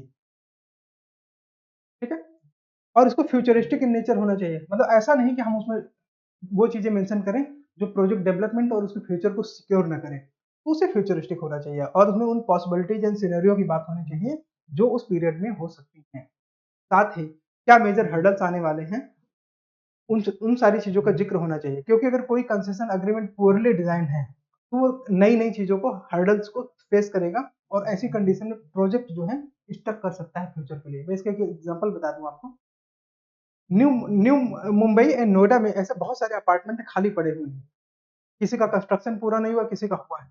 अभी दिल्ली हाई कोर्ट ने एक जजमेंट सुनाया जिसके आधार पे उसने जो है, जितने भी जो भी प्रोजेक्ट ओनर हैं, प्रोजेक्ट के जो क्रिएटर हैं, उन्होंने जो फ्लैट ओनर्स होने चाहिए उनका पैसा रिफंड करने की बात करी है विद इंटरेस्ट, क्योंकि उन्होंने, किसी ने 2009 में, किसी ने 2010 में, किसी ने 12 में, किसी ने 2015 में उनकी पेमेंट कर दी, बट उनको आज तक फ्लैट्स नहीं मिले, है ना। और ये एक परचेजिंग अग्रीमेंट है बिटवीन गवर्नमेंट अथॉरिटी और प्राइवेट एंटिटीज के बीच, ठीक है। तो इन हिंट्स के आधार पे जिनका ये वाला टॉपिक पूरा है, कंसेशन, ये सारी चीजें थोड़ी बहुत जिनको आइडिया है, वो लिख के हमें आंसर भेजेगा। नाउ सर्कुलर फ्लोज क्या होते हैं समझते हैं।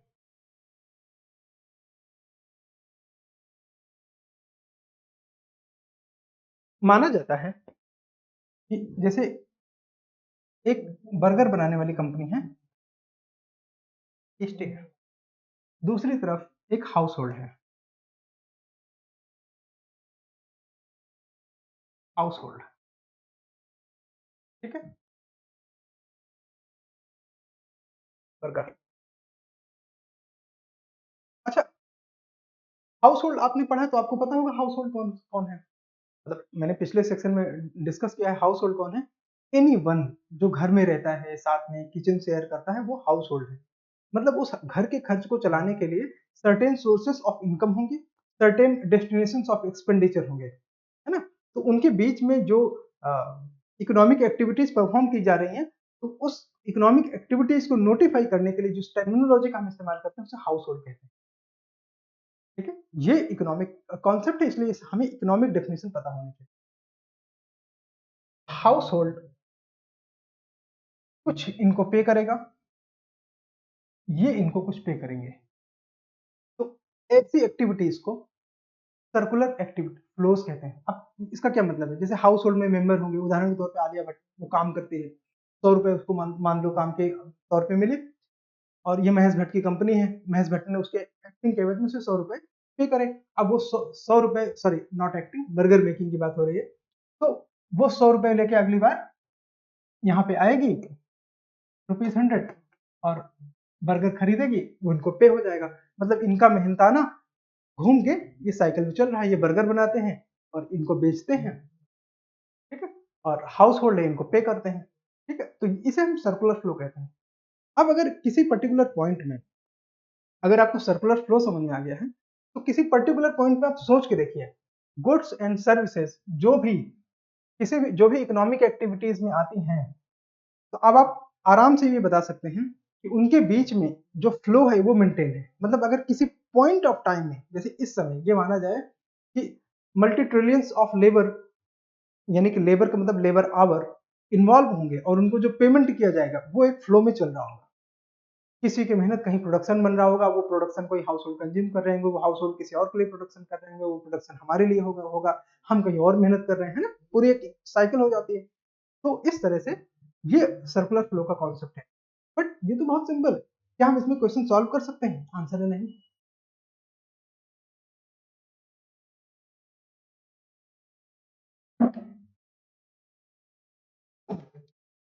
आंसर है नहीं। तो अ, हमको क्या और समझने की जरूरत है, उसके लिए हम आते हैं यहाँ। सर्कुलर फ्लो यानी कि चक्रीय प्रवाह, वस्तुओं और सेवाओं के कुल मूल्य का प्रतिनिधित्व करने वाली, जैसे मैंने बताया ना कि आपने कहीं पे लेबर किया, आपने कहीं पे एक्टिंग करी, आपने कहीं पे वर्क किया, है ना, उसके एवज में कुछ आपको पेमेंट्स रिसीव होंगे। तो वस्तुओं और सेवाओं का प्रतिनिधित्व करने वाली धनराशि एक चक्रीय तरीके से चल रही है, जैसा मैंने आपसे थोड़ी देर पहले आलिया भट्ट के एग्जाम्पल से समझाया। इसलिए यह अर्थव्यवस्था आय के चक्रीय प्रवाह का, यानी कि सर्कुलर फ्लो का प्रतिनिधित्व करती है। The amount of money represent aggregates value of goods and services moving in a circular way. Circular way मैंने आपको बताया बर्गर और आलिया के बीच में, hence it represent the circular flow of income in the economy. मतलब ये कहने का कि इसमें बस दो एलिमेंट समझने के हैं, कोई कठिन बात नहीं है। आप अपना लेबर कहीं देते हैं, वो आपको आपके लेबर से बर्गर बनाता है, फिर वो आपके लेबर के अगेंस्ट में वो आपको कुछ पेमेंट देता है, उदाहरण के तौर पे 100 रुपए। फिर जब आप घर आते हैं थक चुकते हैं, तो आप वही 100 रुपए फिर पे करते हैं और बर्गर खाते हैं। ये अगर लीस्ट इकोनॉमिक एक्टिविटी हो रही है, मतलब जो फर्स्ट पर्सन अर्ली ह्यूमंस में रहा होगा उसने वो वाला ट्रांजेक्शन किया होगा अगर, तो इसे हम क्या सर्कुलर फ्लो कहेंगे? हाँ, एग्जैक्टली यही सर्कुलर फ्लो है। लेकिन आज की डेट में तो बड़ा कॉम्प्लेक्स दिखता है। उसकी वजह यह है कि millions and billions people are working, billions people are consuming, they are household। तो ये अपने आप में जो नेटवर्क है वो बहुत बड़ा है, ओशियंस लाइक ग्रेट है ना। तो उसको बट सिंपलिस्टिकली ये है कि तुम मुझे कुछ दो, मैं तुम्हें कुछ दूं, दैट्स इट। सरलता के लिए मान लेते हैं कि अब तक कोई सरकार नहीं है, कोई बाहरी क्षेत्र नहीं है। प्रिमिटिव टाइम में रहा होगा, आदि मानव के टाइम में केवल निजी क्षेत्र है, जो मैंने आपको शुरू में एग्जांपल बताया था अर्ली ह्यूमन के टाइम में कि हाँ एक प्रोडक्शन करता है, लाइक दैट। केवल निजी क्षेत्र है और घरेलू क्षेत्र है, मतलब there is only household and private sector, केवल दो हैं। तो इनके बीच में सर्कुलर फ्लो किस तरह का होगा वो इस पिक्चर के माध्यम से हमें समझ में आ जाएगा। यहाँ पे हमको 3 चीजों में ध्यान देना है इस ग्राफ में, A, B, D and C, C and D. तो सबसे पहले क्या होगा, ए होगा, फिर बी, तब सी एंड डी। ठीक है, बहुत आसान है समझना आपके लिए, सर्कुलर फ्लो। मान लेते हैं केवल एक ही एंटरप्राइज है जो बर्गर बनाती है। ठीक है, ये है महेश भट्ट का। हर समय मैकडोनल्ड ही नहीं बनाएगा सब, कभी कभी महेश भट्ट भी बनाएगा। ठीक है, और ये है एक हाउस होल्ड जो कि काम करती है, थोड़ा रिच है, इसलिए ये यहाँ पे काम करती है। क्या देगी,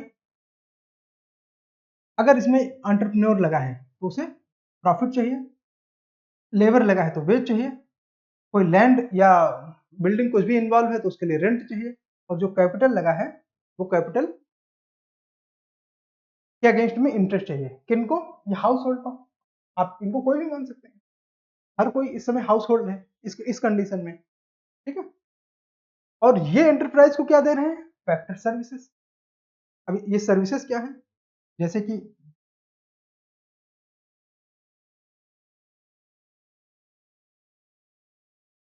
कैपिटल, लेबर, एंटरप्रेन्योर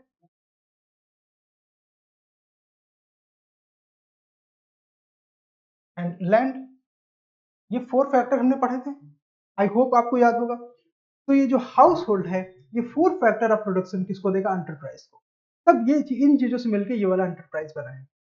और इन चीजों के अगेंस्ट में, किन की चीजों में, capital, labour, entrepreneur and land, इनके अगेंस्ट में ये जो एंटरप्राइज है इन हाउस होल्ड को क्या पे करेगा। जैसे मैंने अभी आपसे बताया कि जो एंटरप्रेन्योर है वो प्रॉफिट लेगा, जो लेबर है वो वेज लेगा, जो लैंड है वो रेंट लेगा, और जो कैपिटल है उसमें इंटरेस्ट प्राप्त।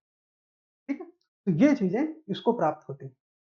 नाउ अब अब ये अपने कंजम्पशन के लिए ये एंटरप्राइज के पास फिर आएंगे। अब चूंकि एक ही एंटरप्राइज है तो आएगा ही, और ये अपना ₹100 इनको पे करेंगे एंटरप्राइज को, और क्या ले जाएंगे, बर्गर। ठीक है, ए बी सी डी का ये चक्रीय क्रम मुझे लगता है आपको समझ में आ गया, जो कि बहुत आसान है। तो बर्गर की कीमत यानी ₹100 के उस वर्ष का कुल उत्पादन कह सकते हैं।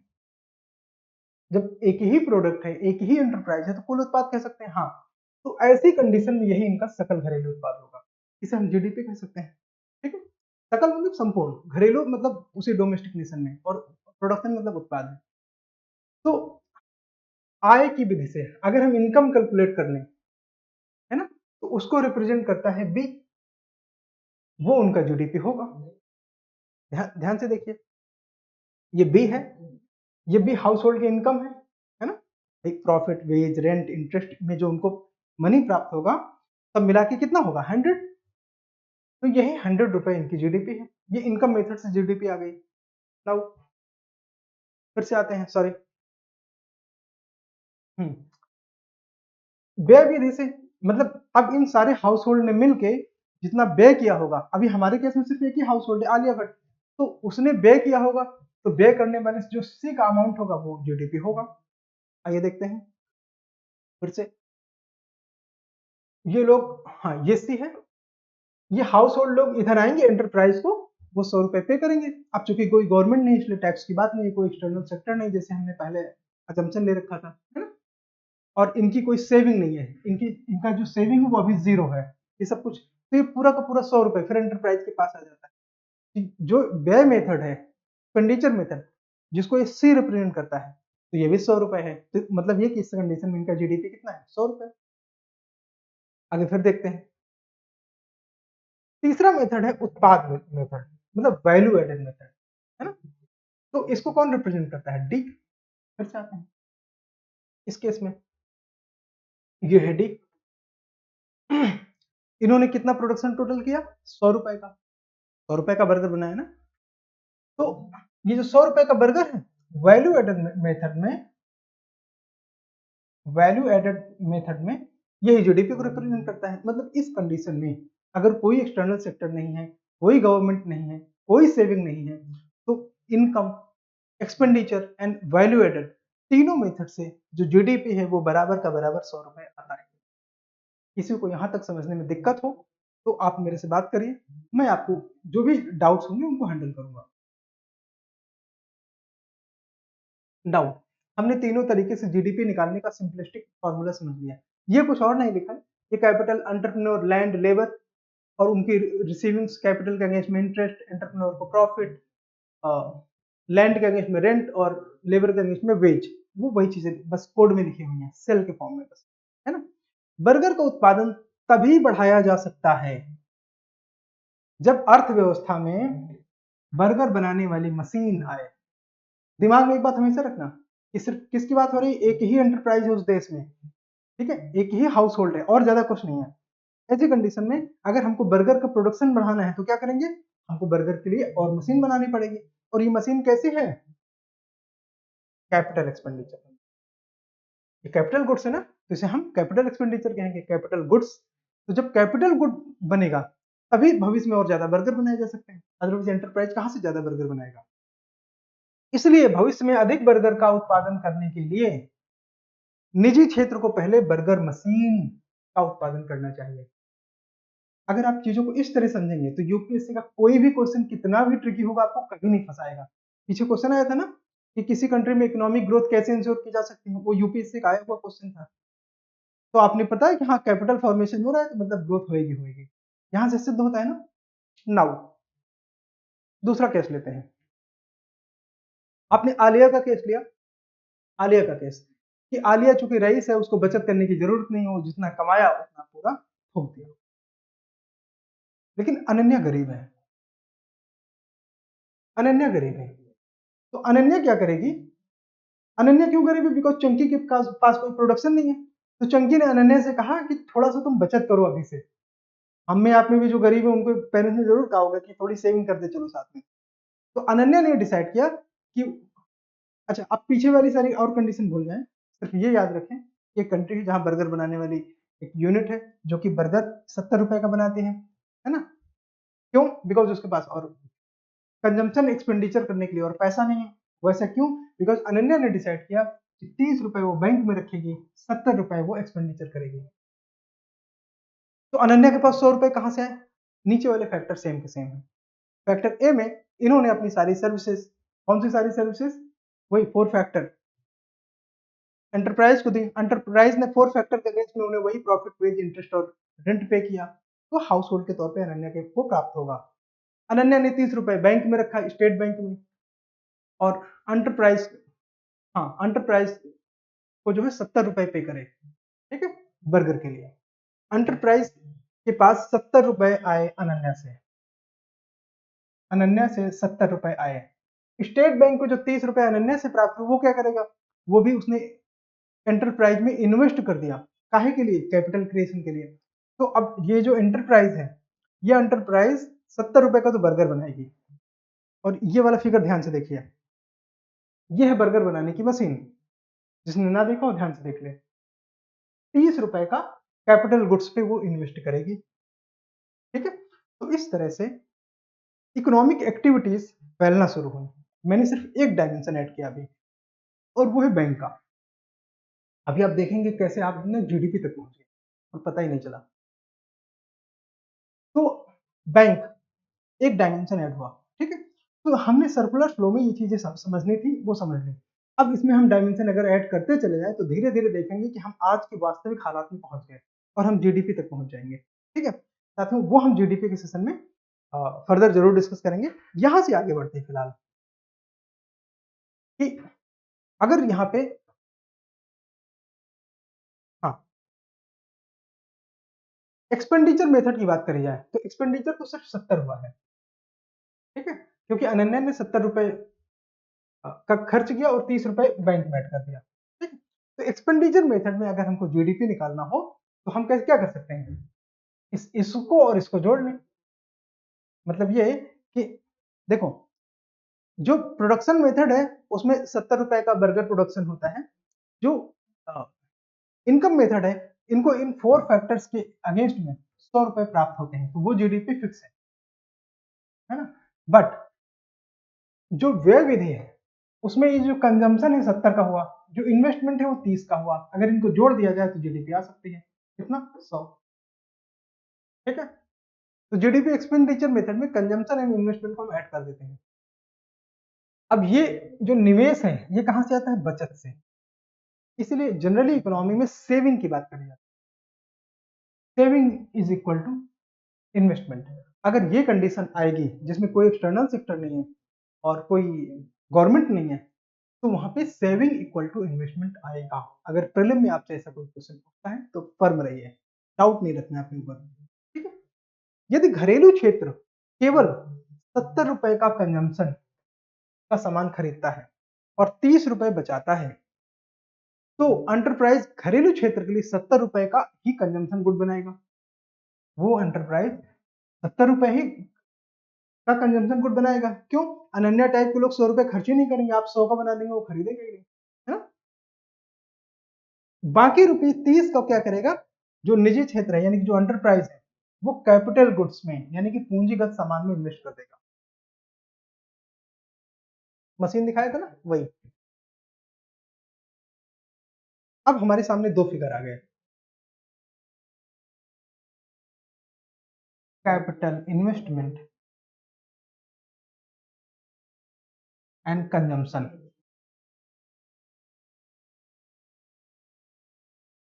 दो चीजें हैं। तो यहां से हम नेक्स्ट स्टेप में जाएं उससे पहले हम ये समझ लेते हैं, हाँ भारत कहाँ है। नेहरू के भारत में, नेहरू जी के भारत में आजादी के बाद हमारी अर्थव्यवस्था का 95%, 95%, ठीक है, कंजम्पशन एक्सपेंडिचर में जा रहा था। उपभोग लिखा है ना, कंजम्पशन। एंड ओनली 5%, केवल 5% ही कैपिटल एक्सपेंडिचर हो रहा था, कैपिटल इन्वेस्टमेंट हो रहा था। ठीक है, only 5%। Now you got to know why India was so poor initially, because हमारा कैपिटल इन्वेस्टमेंट कम था। हाँ, मैं इस पे बहस नहीं करूंगा कि लीडर्स अपने आप में बेकार थे, नहीं, बिकॉज उनकी प्रायोरिटीज अलग थी। लोग भूखे मर रहे थे, हेल्थ की कमी से मर रहे थे, तो उनके ऊपर एक प्रेशर था कि वो कैसे भी करके इन चीजों में पहले मेन टारगेट्स को हैंडल करें, पॉवर्टी को खत्म करें, हंगर को खत्म करें, माल न्यूट्रिशन को खत्म करें, हेल्थ चैलेंजेस को खत्म करें। जो लोगों की लाइफ एक्सपेक्टेंसी है 28 ईयर्स थी आजादी के समय, उसको बढ़ा के कैसे भी करके आज के 70 के तक लाना था कम से कम, है ना। तो उनकी प्रायोरिटीज अलग थी। हाउएवर उसी टाइम में भाखड़ा नांगल डैम बने, एम्स बने, आईआईटी बने, तो कैपिटल इन्वेस्टमेंट तो हुआ है, बट केवल उसमें 5% हुआ था और सेविंग केवल 5%, क्योंकि अभी की कंडीशन में हमारी सेविंग इक्वल टू इन्वेस्टमेंट आया। इन 2029, 19 एंड 20 मोदी के भारत में, मोदी जी के भारत में लगभग 28%, 27 से 28% है। कब का? ये डेटा है 2020-21 का, सॉरी 19-20 का। 19-20 में करीब 28% वो जो है वो सेविंग है, वो हमारा कहाँ जा रहा है? वो कैपिटल इन्वेस्टमेंट में जा रहा है, पूंजीगत वस्तुओं के निवेश में जा रहा है। ठीक है, तो इंप्रूवमेंट तो हुआ है, but we are not like China still, जो कि 40% के ऊपर इन्वेस्टमेंट कर रहा है, जिसकी वजह से उनके यहाँ पॉवर्टी बहुत नीचे आ गई है और लोग जो है एक बेहतर जीवन जी पा रहे हैं। तो जिनपिंग की चाइना की क्या स्थिति है? वर्तमान स्थिति है कि 40% से अधिक ये पूंजीगत वस्तुओं का उत्पादन करते हैं, क्योंकि पूंजीगत वस्तुओं का उत्पादन ही इन्वेस्टमेंट कहलाता है। ये आपने पहले वाली स्लाइड में पीछे देख लिया है। फर्दर यूपीएससी 2011 का क्वेश्चन देखते हैं, और वो बहुत आसान है, लेकिन इस क्वेश्चन को एड्रेस करने के लिए आपको दो और टर्म पता होने चाहिए, फ्लो एंड स्टॉक। अगर आपको प्रवाह और स्टॉक का अंतर पता है तो आप इस क्वेश्चन को हैंडल कर सकते हैं, अदरवाइज ये क्वेश्चन अपने आप में ट्रिकी है। एनसीईआरटी बेस्ड डेटा है, जो इसमें टर्मिनोलॉजी यूज हुई वो एनसीईआरटी माइक्रो इकोनॉमी से यूज हुई है, और यूपीएससी ने वहीं से बिल्कुल सिंपल क्वेश्चन बनाया था। पहले समझ लेते हैं फ्लो एंड स्टॉक क्या है, फिर ये क्वेश्चन एड्रेस करते हैं। That will be justifiable, am I right? हाँ, अदरवाइज आप लोग ट्राई कर सकते हैं, आप कमेंट सेक्शन में जाइए और आंसर हिट कीजिए। हाँ, कमेंट सेक्शन में जाने के लिए आपको निर्माण आयुष का चैनल सब्सक्राइब कर लेना चाहिए। बगल में जो नीचे यहाँ घंटी का निशान बना होता है उसको क्लिक करिए, आपको नोटिफिकेशन आएंगे, सो दैट कि आप बाकी की एक्टिविटीज परफॉर्म कर सकें। तो what is flow and what is stock? कितना आसान है, ये फ्लो है वो स्टॉक है। कैसे? स्टॉक से शुरू करते हैं। आपके टैंक में कितना पानी है?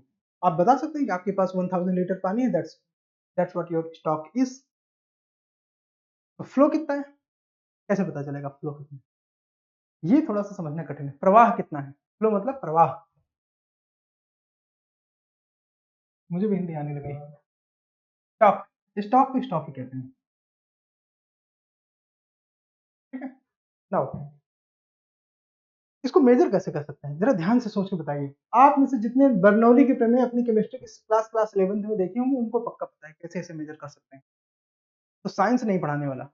तरीका क्या है, एक काम करते हैं, इतना पानी ले लेते हैं, मेजर कर लेते हैं, फिर इतना पानी ले लेते हैं, मेजर करते हैं। डू यू थिंक इट्स सिली? बिल्कुल सिली है। एक तरीका और है कि हम ये देख लें कि एक मिनट में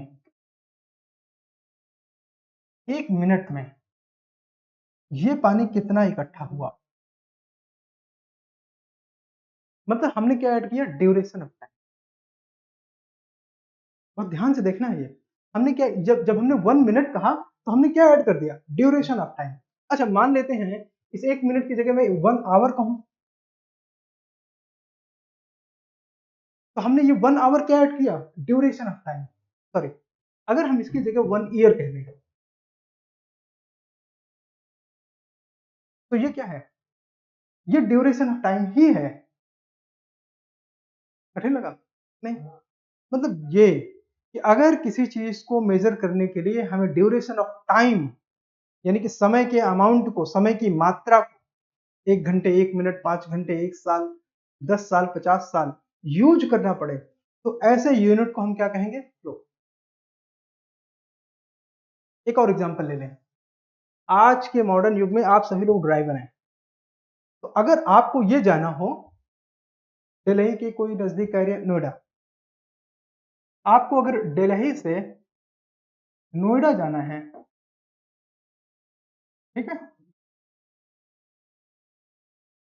और आप सभी के पास हमर बाइक है, तो और ये डिस्टेंस है 20 किलोमीटर, ठीक है। तो 20 किलोमीटर जाने में आपको कितना समय लगा, तो मैंने एक बात बोली ना, कितना समय लगा, तो मतलब मैं अमाउंट ऑफ टाइम की बात करता हूं, है ना। अब अगर आपको इसमें रेट पता करना हो कि किस दर से मैं चला, तो 20 किलोमीटर जाने में मुझे कितना टाइम लगा, उदाहरण के तौर पे 2 घंटे लगा, हमर को लग सकते हैं, तो इसमें कितना आएगा, 10 किलोमीटर पर आवर। ये क्या है, ये दर है, ये रेट है। अच्छा है सीसेट पूछती है ताकि आप लोग ये सब आसानी से निकाल लेंगे। तो जहां पे कंपोनेंट रेट हो, दर, वो फ्लो है। सिंपल। मतलब ये कि अगर किसी मेजरमेंट में यूनिट ऑफ टाइम की जगह ड्यूरेशन ऑफ टाइम यूज हो रहा हो, ठीक है, कितने घंटे, कितने मिनट यूज हो रहे हैं, कितने साल यूज हो रहे हैं, या रेट वाला कंपोनेंट यूज हो रहा हो, ओके, तो वो फ्लो होता है।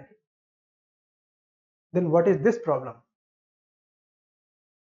आप गए, आपने एक मेजरमेंट यूनिट उसके अंदर टब के अंदर डाला, उसने आपको विद इन माइक्रो सेकंड बता दिया कि इसमें 1000 लीटर वाटर है। क्या आपने टाइम का कंपोनेंट यूज किया, आंसर है नहीं। बट टाइम का कंपोनेंट ड्यूरेशन में नहीं यूज हुआ। उस जितने बजे आप गए, जितने टाइम, घड़ी के टाइम में 12:10 में अगर आप गए, 4:07 में अगर आप गए, आपने उसको यूज किया, तो इसे हम क्या बोलते हैं, point of time. Point of time, Hindi के लिए घबराना नहीं है, आगे की स्लाइड में हिंदी के शब्दों की व्याख्या है, ठीक है। तो पॉइंट ऑफ टाइम कहेंगे, पॉइंट ऑफ टाइम, कि किस पॉइंट, समय के किस पॉइंट में आपने उसका मेजरमेंट किया, तो वो स्टॉक है। ये हम क्या पढ़ने लगे इकोनॉमी पढ़ते पढ़ते। That's what the component of flow and stock have been created. इस तरह से फ्लो और स्टॉक का कॉन्सेप्ट आया इकोनॉमिक्स के सिद्धांतों में, ठीक है। तो अगर आपने ये समझ लिया है तो अब हम आगे बढ़ सकते हैं। नाउ यूपीएससी ने यहाँ पे कम से कम 5 बार क्वेश्चन पूछे हैं लास्ट 20 ईयर्स में। और क्वेश्चन कैसे पूछे हैं कि उसने फ्लो एंड स्टॉक पे डेडिकेटेड नहीं किया क्वेश्चन को, वहां पे क्वेश्चन को डेडिकेट नहीं किया, उसने हिंट्स में क्वेश्चन पूछे कि जैसे एफडीआई एक कैपिटल फ्लो है, आप चाहे जितना एफडीआई जानते हो, चाहे जितना कैपिटल जानते हो, अगर आप फ्लो एंड स्टॉक नहीं जानते तो आप गलत कर सकते हैं। तो ये आंसर मेरे उन बच्चों का था जो मुझसे कल भी पूछ रहे थे कि हाँ, उनका ये सब बार बार पूछने के बावजूद भी चीजें गलत क्यों हो रही हैं। तो मैं एक बात बोलता हूँ, fundamentals fundamentals and fundamentals, not entertainment entertainment.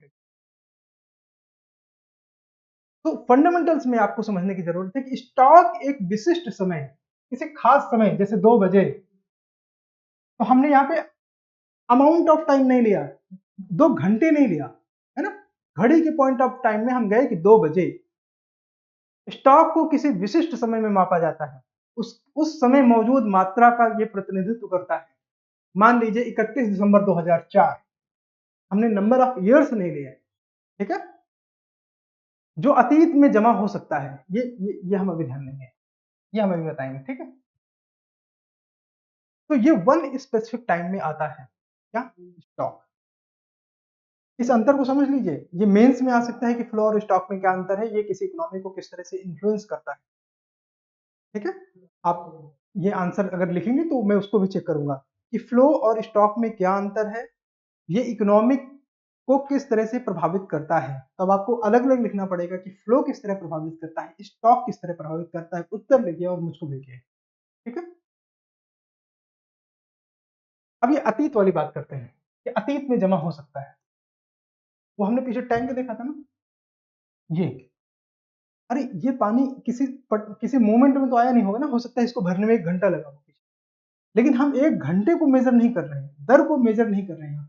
यहाँ पे घड़ी के किसी टाइम में आए, उसे हमने चेक कर लिया, इसीलिए हम इसको पॉइंट ऑफ टाइम कहते हैं और इसे ड्यूरेशन ऑफ टाइम कहते हैं, ठीक है। इसमें duration of time as an component use हुआ है। बाकी जितना मैंने समझा दिया बस उतना ही जानना था, उससे ज्यादा नहीं। सो प्रवाह यानी कि फ्लो, फ्लो समय के अंतराल, कितने समय से कितने समय के बीच, सुबह 8 बजे से दोपहर 12 बजे तक कोई रन कर रहा है, तो वहां पे अमाउंट ऑफ टाइम ऐड हुआ 4 घंटे में, है ना। तो उस अंतराल को आप ड्यूरेशन कहते हैं, उस अंतराल को आप ड्यूरेशन कहते हैं, पीरियड कहते हैं, पीरियड कहते हैं। जैसे 1 वर्ष, वो सारी चीजें मैं बता चुका हूँ। उस इंटरवल में अगर इसे चेक किया जाए तो वो प्रवाह होता है। ये दर के अनुरूप है, जैसा रेट होता है, it is analogous to rate, ठीक है। जैसे स्पीड में रेट होता है, मैंने बाइक वाले एग्जांपल से बताया था, ये उसके एनालॉगस है। स्टॉक, अभी प्रवाह नहीं, कलर पे ध्यान दीजिए, स्टॉक सारे ब्लू हैं। किसी परिसंपत्ति के मूल्य को एक शेष तिथि, किसी तारीख को संदर्भित करता है। उदाहरण के तौर पे मान लीजिए हमने पीछे एक फैक्ट्री महेश भट्टी की कंपनी की बात करें, तो इनके पास इतना स्टॉक है, मतलब ये कि इनके पास 1000 बर्गर है, यानी कि 1000 लोगों का पेट भरा जा सकता है। इकोनॉमिक एक्टिविटी परफॉर्म करने के लिए हमें स्टॉक का मेजरमेंट करना पड़ता है। भारत सरकार के पास कितने बिलियन रुपए हैं, वो सब स्टॉक है, ठीक है। तो ऐसे ही एग्जांपल आपके पास आएंगे फिल्म में, ठीक है। Now value of an asset at balance date. अब ये बैलेंस डेट क्या होता है, जैसे 31 मार्च 2022, है ना, बजट बनाने के लिए जो हमने एस्टिमेट्स यहाँ तक के लिए होंगे, तो वो सारा क्या है, स्टॉक है। तो प्रवाह क्या है, प्रवाह एक अकाउंटिंग ईयर, इसमें जो अमाउंट ऑफ टाइम यूज होगा के दौरान जितना भी लेन देन, बिक्री, खरीद, इनकम, व्यय के कुल मूल्य को संदर्भित करता है। Flow refers total value of transaction during accounting period. तो फ्लो ये होता है, इसको समझ लेते हैं, क्योंकि अगर इनमें से एक भी शब्द आ गया और आज आज आपने यहाँ पे फ्लो और स्टॉक नहीं समझा तो आपकी गलत करने की पॉसिबिलिटी रहेगी। समझिए, जैसे आपसे ये कहा जाए, आप अगर किसी दुकान में कभी गए हो, किसी शॉप में गए हो, वो पूछते हैं आज दिन में कितनी बिक्री हुई, तो दिन का मतलब कुछ घंटे, 24 घंटे मान लेते हैं, चले इम्पॉसिबल है कि 24 घंटे में कितनी बिक्री हुई, अमाउंट ऑफ टाइम यूज हो रहा है, समय की एक निश्चित मात्रा यूज हो रही है। हाँ, आपने पिछले 1 हफ्ते में कितना सामान खरीदा, खरीद, आपकी सालाना आय कितनी है, आपका सालाना व्यय कितना है, ठीक है। तो ये सारा क्या है, ये प्रवाह है, ये फ्लो वेरिएबल है, ठीक है। इसको फ्लो वेरिएबल कहते हैं, फ्लो वेरिएबल। ये वेरिएबल का कुछ मतलब नहीं है, ये कारक है बस, ठीक है। नाउ एक व्यक्ति या देश के पास का स्टॉक वित्तीय संपत्ति, जैसे मेरे पास इस समय मान लीजिए 50,000 है, दूंगा नहीं। देनदारी, मुझे एक्स पर्सन को 20,000 रुपए देने हैं, ठीक है। मेरे पास इतना धन है, मेरे पर्स में 1,000 रुपए हैं। मेरा अच्छा उत्पादन की वास्तविक साधन, मेरे पास इसमें 4 मशीनें हैं, ठीक है। पूंजी, मेरे पिताजी के पास 5 करोड़ रुपए हैं, ठीक है। उनकी सूची कि मेरे पास इतने अमाउंट ऑफ इनपुट्स हैं। मानव पूंजी, मेरी फैक्ट्री में 1,000 लोग काम करते हैं। श्रम शक्ति, इतने यूनिट वर्क होता है, ठीक है। तो ये सारी चीजें क्या है, ये स्टॉक को शो करते हैं, क्योंकि मैंने इसमें कहीं किसी पॉइंट में नहीं कहा कि कितने समय में ऐसा होता है, वो स्टॉक है। आप किसी भी पॉइंट ऑफ टाइम में जाइए, उसे मेजर कर लीजिए। आप आइए मेरी फैक्ट्री में चेक करिए, 1,000 लोग हैं, आपको पता है 1,000 लोग इतना काम करते हैं, ठीक है। तो ये सारी चीजें क्या इंडिकेट करती हैं, स्टॉक को। अब मैंने इतनी चीजें नाम लिखी, आप सब चीजों को रटने बैठेंगे तो ये कॉस्ट बेनिफिट में फिट नहीं बैठता। मतलब ये कि ये समझ लीजिए ताकि आपको रटना ना पड़े। यूपीएससी आपको इतने नामों में सब कुछ दे दे। उदाहरण के तौर पे हम एक क्वेश्चन देख सकते हैं, इनमें से कौन कौन से फ्लो वेरिएबल्स हैं, और ये सारे नाम डाल दिए जाएं तो आप एलिमिनेट कर सकते हैं इस आइडिया से कि किसमें पॉइंट ऑफ टाइम है। पॉइंट ऑफ टाइम का मतलब है घड़ी के 12 बजे, घड़ी के 8 बजे, घड़ी के 7 बजे, 31 तारीख को, है ना। किसमें ड्यूरेशन ऑफ टाइम है, ड्यूरेशन का मतलब है समय की एक उपयुक्त मात्रा उपयोग हुई है। ये टैंक के भरने में 2 घंटे लगे, तो ये मात्रा है समय का, ठीक है। साइंटिफिक है, थोड़ा सा आसानी से समझ लेंगे। नाउ प्रवाह में ये चीजें मैंने बताई अभी, आय व्यय बचत, मेरी सालाना बचत कितना है। ऋण चुकौती, मतलब ये कि मेरा एक साल में कितना ऋण मुझे पे करना है। निश्चित निवेश, एक साल में मैंने कितना निवेश किया, अगर मैंने हर महीने 1,000 रुपए जमा करे तो।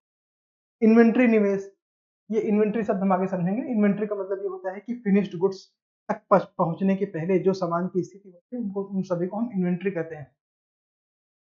श्रम उपयोग शामिल है, ऊपर श्रम था, यहाँ श्रम उपयोग है। श्रम उपयोग का मतलब ये होता है कि एक दिन में इतना लेबर होता है। लेबर का मतलब यहाँ पे नंबर ऑफ मेन से नहीं है, यहाँ पे अमाउंट ऑफ वर्क से, ठीक है, शामिल है। ये माप अपनी इकाइयों में भिन्न होते हैं। Flow magnitudes include income, expending, saving, डेप्ट repayment, fixed investment, inventory investment and labour utilisation. कोई रट्टा नहीं मारेगा। आप जब क्लास में मुझसे मिलेंगे या बाहर आप कभी मुझे फोन से या किसी भी रेफरेंस से बात करेंगे तो ये मैं रैंडम पूछूंगा। रट्टा नहीं मारना है, समझना है, क्योंकि इस तरह के तो हजारों वेरिएबल्स हो सकते हैं। बजट में तो कम से कम 100 प्लस यूज होते हैं ये वाले वेरिएबल, और यूपीएससी उन्हीं में से क्वेश्चन निकालते हैं कि इनमें से कौन कौन से फ्लो वेरिएबल्स हैं, कौन कौन से स्टॉक वेरिएबल्स हैं, ठीक है। इसलिए रट्टा नहीं मारना, केवल समझना है। पूंजी एक स्टॉक अवधारणा है। कैपिटल, अभी हमने कैपिटल पढ़ा ना, कैपिटल क्या है, एक स्टॉक अवधारणा है। मतलब ये कि एक स्टॉक को सिग्निफाई करता है। जैसे भारत सरकार ने अपनी जीडीपी का 30% इन्वेस्ट किया, तो वो 30% क्या इंडिकेट करता है, स्टॉक अवधारणा है। लेकिन अगर इसको एक अवधि में, अवधि के आय के तौर पे देखा जाए कि भारत की साल में, जैसे हमने ऊपर 13,000 बिलियन वाला आइडिया लिया था कि 13,000 बिलियन का आय देती है, इनकम होती है। मतलब इतना स्टॉक इन्वेस्ट करने से हमें इतनी आय होती है एक साल में। तो अब हमने एक साल जो है ड्यूरेशन ऑफ टाइम यूज किया, तो ये 1 ईयर वाली कॉन्सेप्ट के यूज होने की वजह से नाउ ये जो हमारी पीरियोडिक इनकम है, लिखा है आवधिक आय, इसे हम कह सकते हैं पीरियोडिक इनकम। पीरियोडिक इनकम, ठीक है, उस स्टॉक से जो हमें हुई वो पीरियोडिक इनकम, उनमें समय का कंपोनेंट यूज है, इसलिए हम इस पीरियोडिक इनकम को क्या कहेंगे, फ्लो। ये अपने आप में क्या कहलाएगा, फ्लो, ठीक है। नीचे लिखा है कि जो पीरियोडिक इनकम होता है वो है flow concept. Any doubt?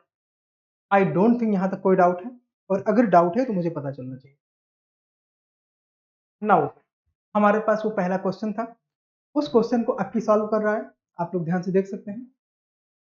Which of the following, इनमें से कौन सा करेक्ट है, रिगार्डिंग स्टॉक वेरिएबल, अब आप बता सकते हैं स्टॉक वेरिएबल के लिए, it is measured eight one specific time. अच्छा, ये 2011 का क्वेश्चन है। वन स्पेसिफिक टाइम का क्या मतलब है? जैसे मैंने पीछे बताया था 12 बजे, 8 बजे, 7 बजे, 31 दिसंबर को, है ना? तो ये सही है कि नहीं, ये हम चेक करेंगे। इट इज रफली एनालॉगस टू रेट और speed. No, rate of speed के लिए 2 घंटे, 4 घंटे, 10 दिन, 1 साल, 25 साल, 100 साल का कुछ अमाउंट यूज होना चाहिए, समय का अमाउंट, वो यूज नहीं हुआ। It refers to total value of transaction during an accounting period. No, जहां पे हमने ड्यूरेशन ऑफ टाइम यूज किया तो वो स्टॉक नहीं हो सकता।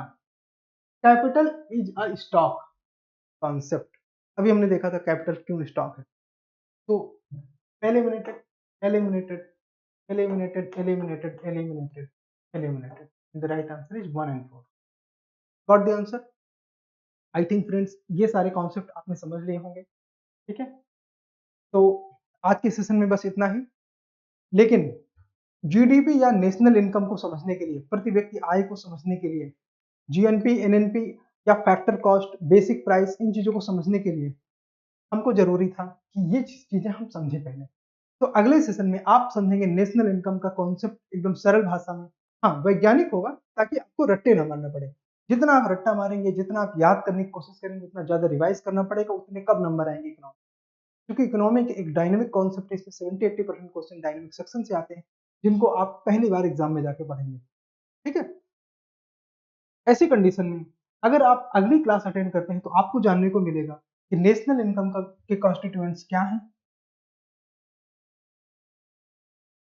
नेशनल इनकम, ये पूरे कॉन्सेप्ट आप समझेंगे, ठीक है?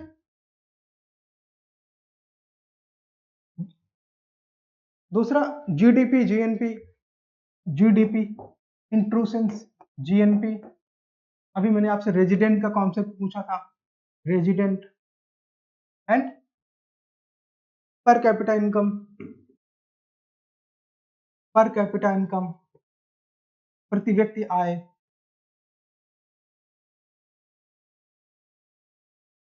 National disposable income, national disposable income,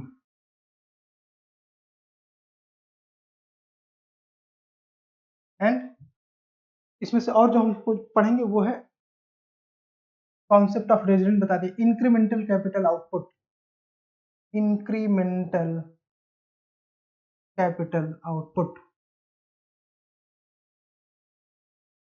capital output. क्यों इंक्रीमेंटल कैपिटल आउटपुट से यूपीएससी ने पीछे अभी क्वेश्चन पूछा है। एंड और क्या समझना है हमको, एक्सचेंज रेट्स, जैसे NER यानी नॉमिनल एक्सचेंज रेट, RER यानी कि real exchange rate, and nominal effective exchange rate, real effective exchange rate. ये सारी चीजें हम आने वाले सेशन में समझेंगे, क्योंकि यहां से यूपीएससी में 6 नंबर का एरिया आता है। 6 मार्क्स प्रीलिम में स्कोर करने के लिए लोग महीनों पढ़ते हैं, है ना? बट यहाँ पे हम लोग जिस तरह से कॉन्सेप्ट की क्लैरिटी के साथ आगे बढ़ रहे हैं, एग्जाम्पल्स के साथ आगे बढ़ रहे हैं, वो भी आपको रियल एग्जाम्पल दिखाए जा रहे हैं, एनसीईआरटी वाले, गवर्नमेंट के बजट्स और इकोनॉमिक सर्वे वाले, सो दैट कि आपको ज्यादा सरप्राइजेस ना मिले। एंड हाँ, एक और चीज, आप लोग अपने आंसर जल्द से जल्द भेजिए, क्योंकि अगर आप लेट करेंगे और नेक्स्ट सेशन के हमारे या नेक्स्ट क्लास के जो आंसर आएंगे तो फिर वो 5 के बाहर हो जाएंगे, और 5 वाले जो फर्स्ट 5 होंगे हम उन्हीं को चेक करके आपको रिस्पॉन्ड करेंगे। तो आज का एक सेशन हम समाप्ति की ओर जा रहे हैं, और किसी की कोई क्वेरी, कोई डाउट है तो कमेंट सेक्शन में पूछेगा, तो उसमें बताएगा। आपकी कोई पर्सनल इसमें क्वेरीज है कि हाँ ये वाला कॉन्सेप्ट आपको ठीक से नहीं समझ में आया, आप कमेंट सेक्शन में लिखिए, भेजिए, हम उसको एक एग्जाम्पल के साथ इन ब्रीफ डिस्कस कर सकते हैं। नेक्स्ट क्वेश्चन की अगली क्लास कब आएगी, कल आएगी। अभी वीक में सिर्फ 2 क्लास आ रही हैं, और 1 से 2 वीक में ही वो ये 3 क्लास आने लगेंगी। और हमारी जो हमारा जो प्रॉमिस है आपसे कि यूपीएससी प्रीलिम्स जो कि 28 मई 28 मई 2023 को है, उससे पहले आपका इकोनॉमी का सिलेबस एक बार पूरा पढ़ जाएगा, कंप्लीट होगा, ठीक है? एंड एक बार रिवीजन होगा। तो ये रिवीजन एंड कंप्लीशन ये सब कुछ ऑन टाइम हो जाएगा। और बजट एंड इकोनॉमिक सर्वे के आने के बाद, बजट एंड इकोनॉमिक सर्वे के आने के बाद वो पार्ट हम इन चीजों से इंटरलिंक करके पूरी चीजें 6 से 7 सेशन में बजट एंड इकोनॉमिक सर्वे खत्म करने की कोशिश करेंगे। और जो करंट अफेयर्स वाले एरिया हैं वो फंडामेंटल्स जैसे खत्म होंगे, करंट अफेयर्स वो जैसे ही फंडामेंटल्स खत्म होंगे, वो emerging trends and current affairs वाले एरिया यहीं की यहीं सारी चीजें खत्म करी जाएंगी। तो साथियों इजाजत दीजिए और निर्माण के चैनल को सब्सक्राइब कीजिए। Have a great day, have a nice time, take care, keep studying, खूब पढ़िए, 8 से 10 घंटे इस समय पढ़िए, जरूरत होती है, और प्रीलिम्स पक्का क्वालिफाई करिए। मिलते हैं अगले सेशन में। Thank you so much.